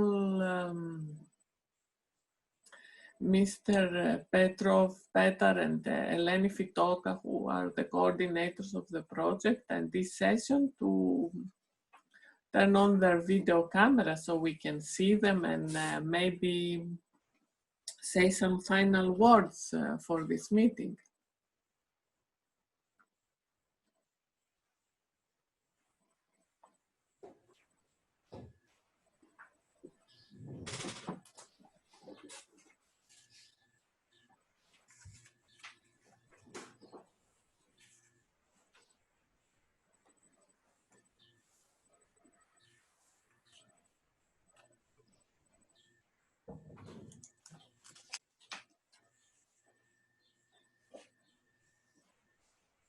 Yes, and everyone, it would be nice if you are behind the camera to share. Ms. Hadjilakou says that unfortunately she cannot connect with us. So share your cameras to end this meeting in a nice way. And from my side, I want to thank you very much for all your help and contributions, and I hope you enjoyed this meeting as much as I did. Okay, where is Petar? May need to say first few words. First, before starting thanking you all, one by one, I would like to point out that we faced the first success before actually the implementation and the carrying out of this webinar. It was when we achieved to have a really joint agenda. And I'm sure that all are happy and all are satisfied that the transnational dimension of this INTERREG Balkan Med project has achieved somehow this goal.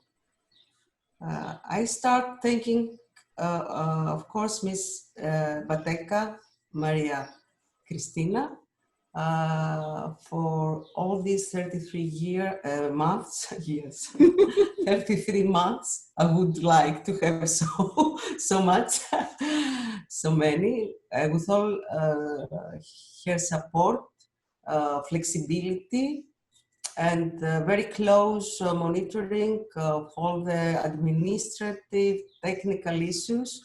On behalf of all the partnership, a great thank to the joint secretariat and you, Ms. Christina Bateka, personally.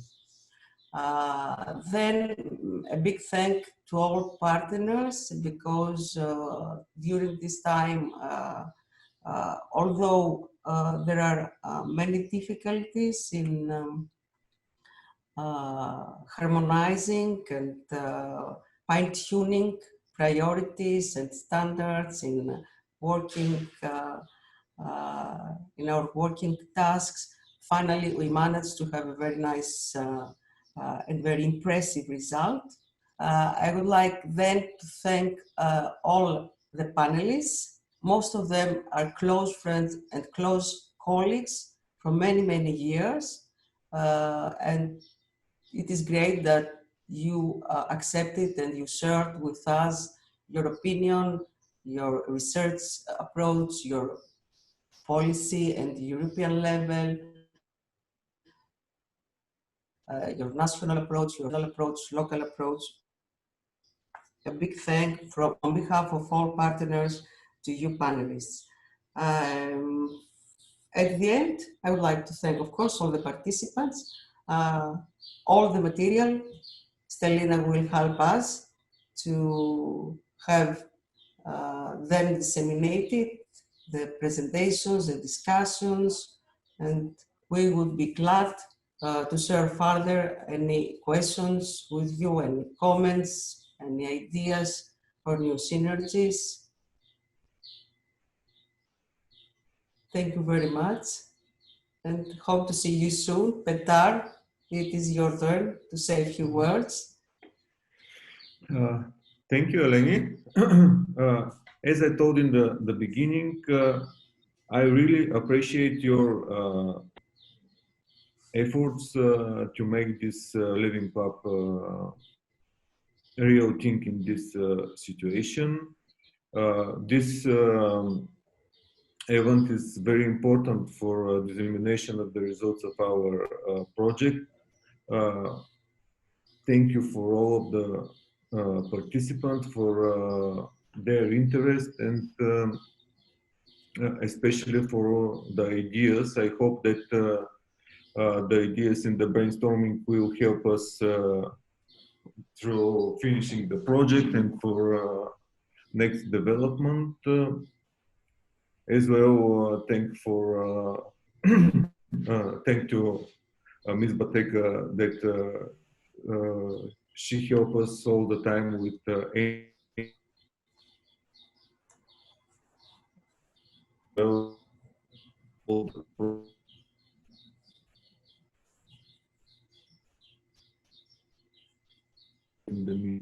I see that we take most time that it was planned, so I will not speak a lot about this, but I really appreciate all of the efforts and persons that are participating in this meeting and the project as whole. Thank you very much to all. And the final thank to Stelina, Miss Stelina Varelzidou. Stella, Miss Stella Varelzidou. You are confusing everyone. Who is this? It is the old name, yes. Stella Varelzidou for supporting this webinar. Thank you all. So successful. It was a pleasure to be a very small part of this successful project, and I would like to ask if any of you has any feedback. You have my email on how we can improve these meetings, because I think we will be working more and more in this new way that coronavirus has imposed to us, but we have been using this to work with colleagues all over Europe for many years now, but they are more than welcome if you have any comments how to make these meetings better. Thank you again. Thank you. Okay. I will share my screen as a last final thing, unless someone wants to say something.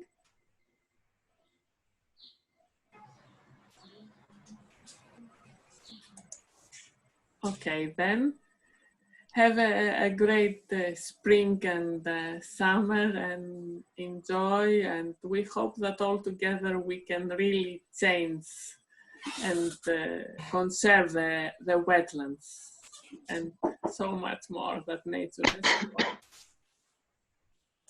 Thank you.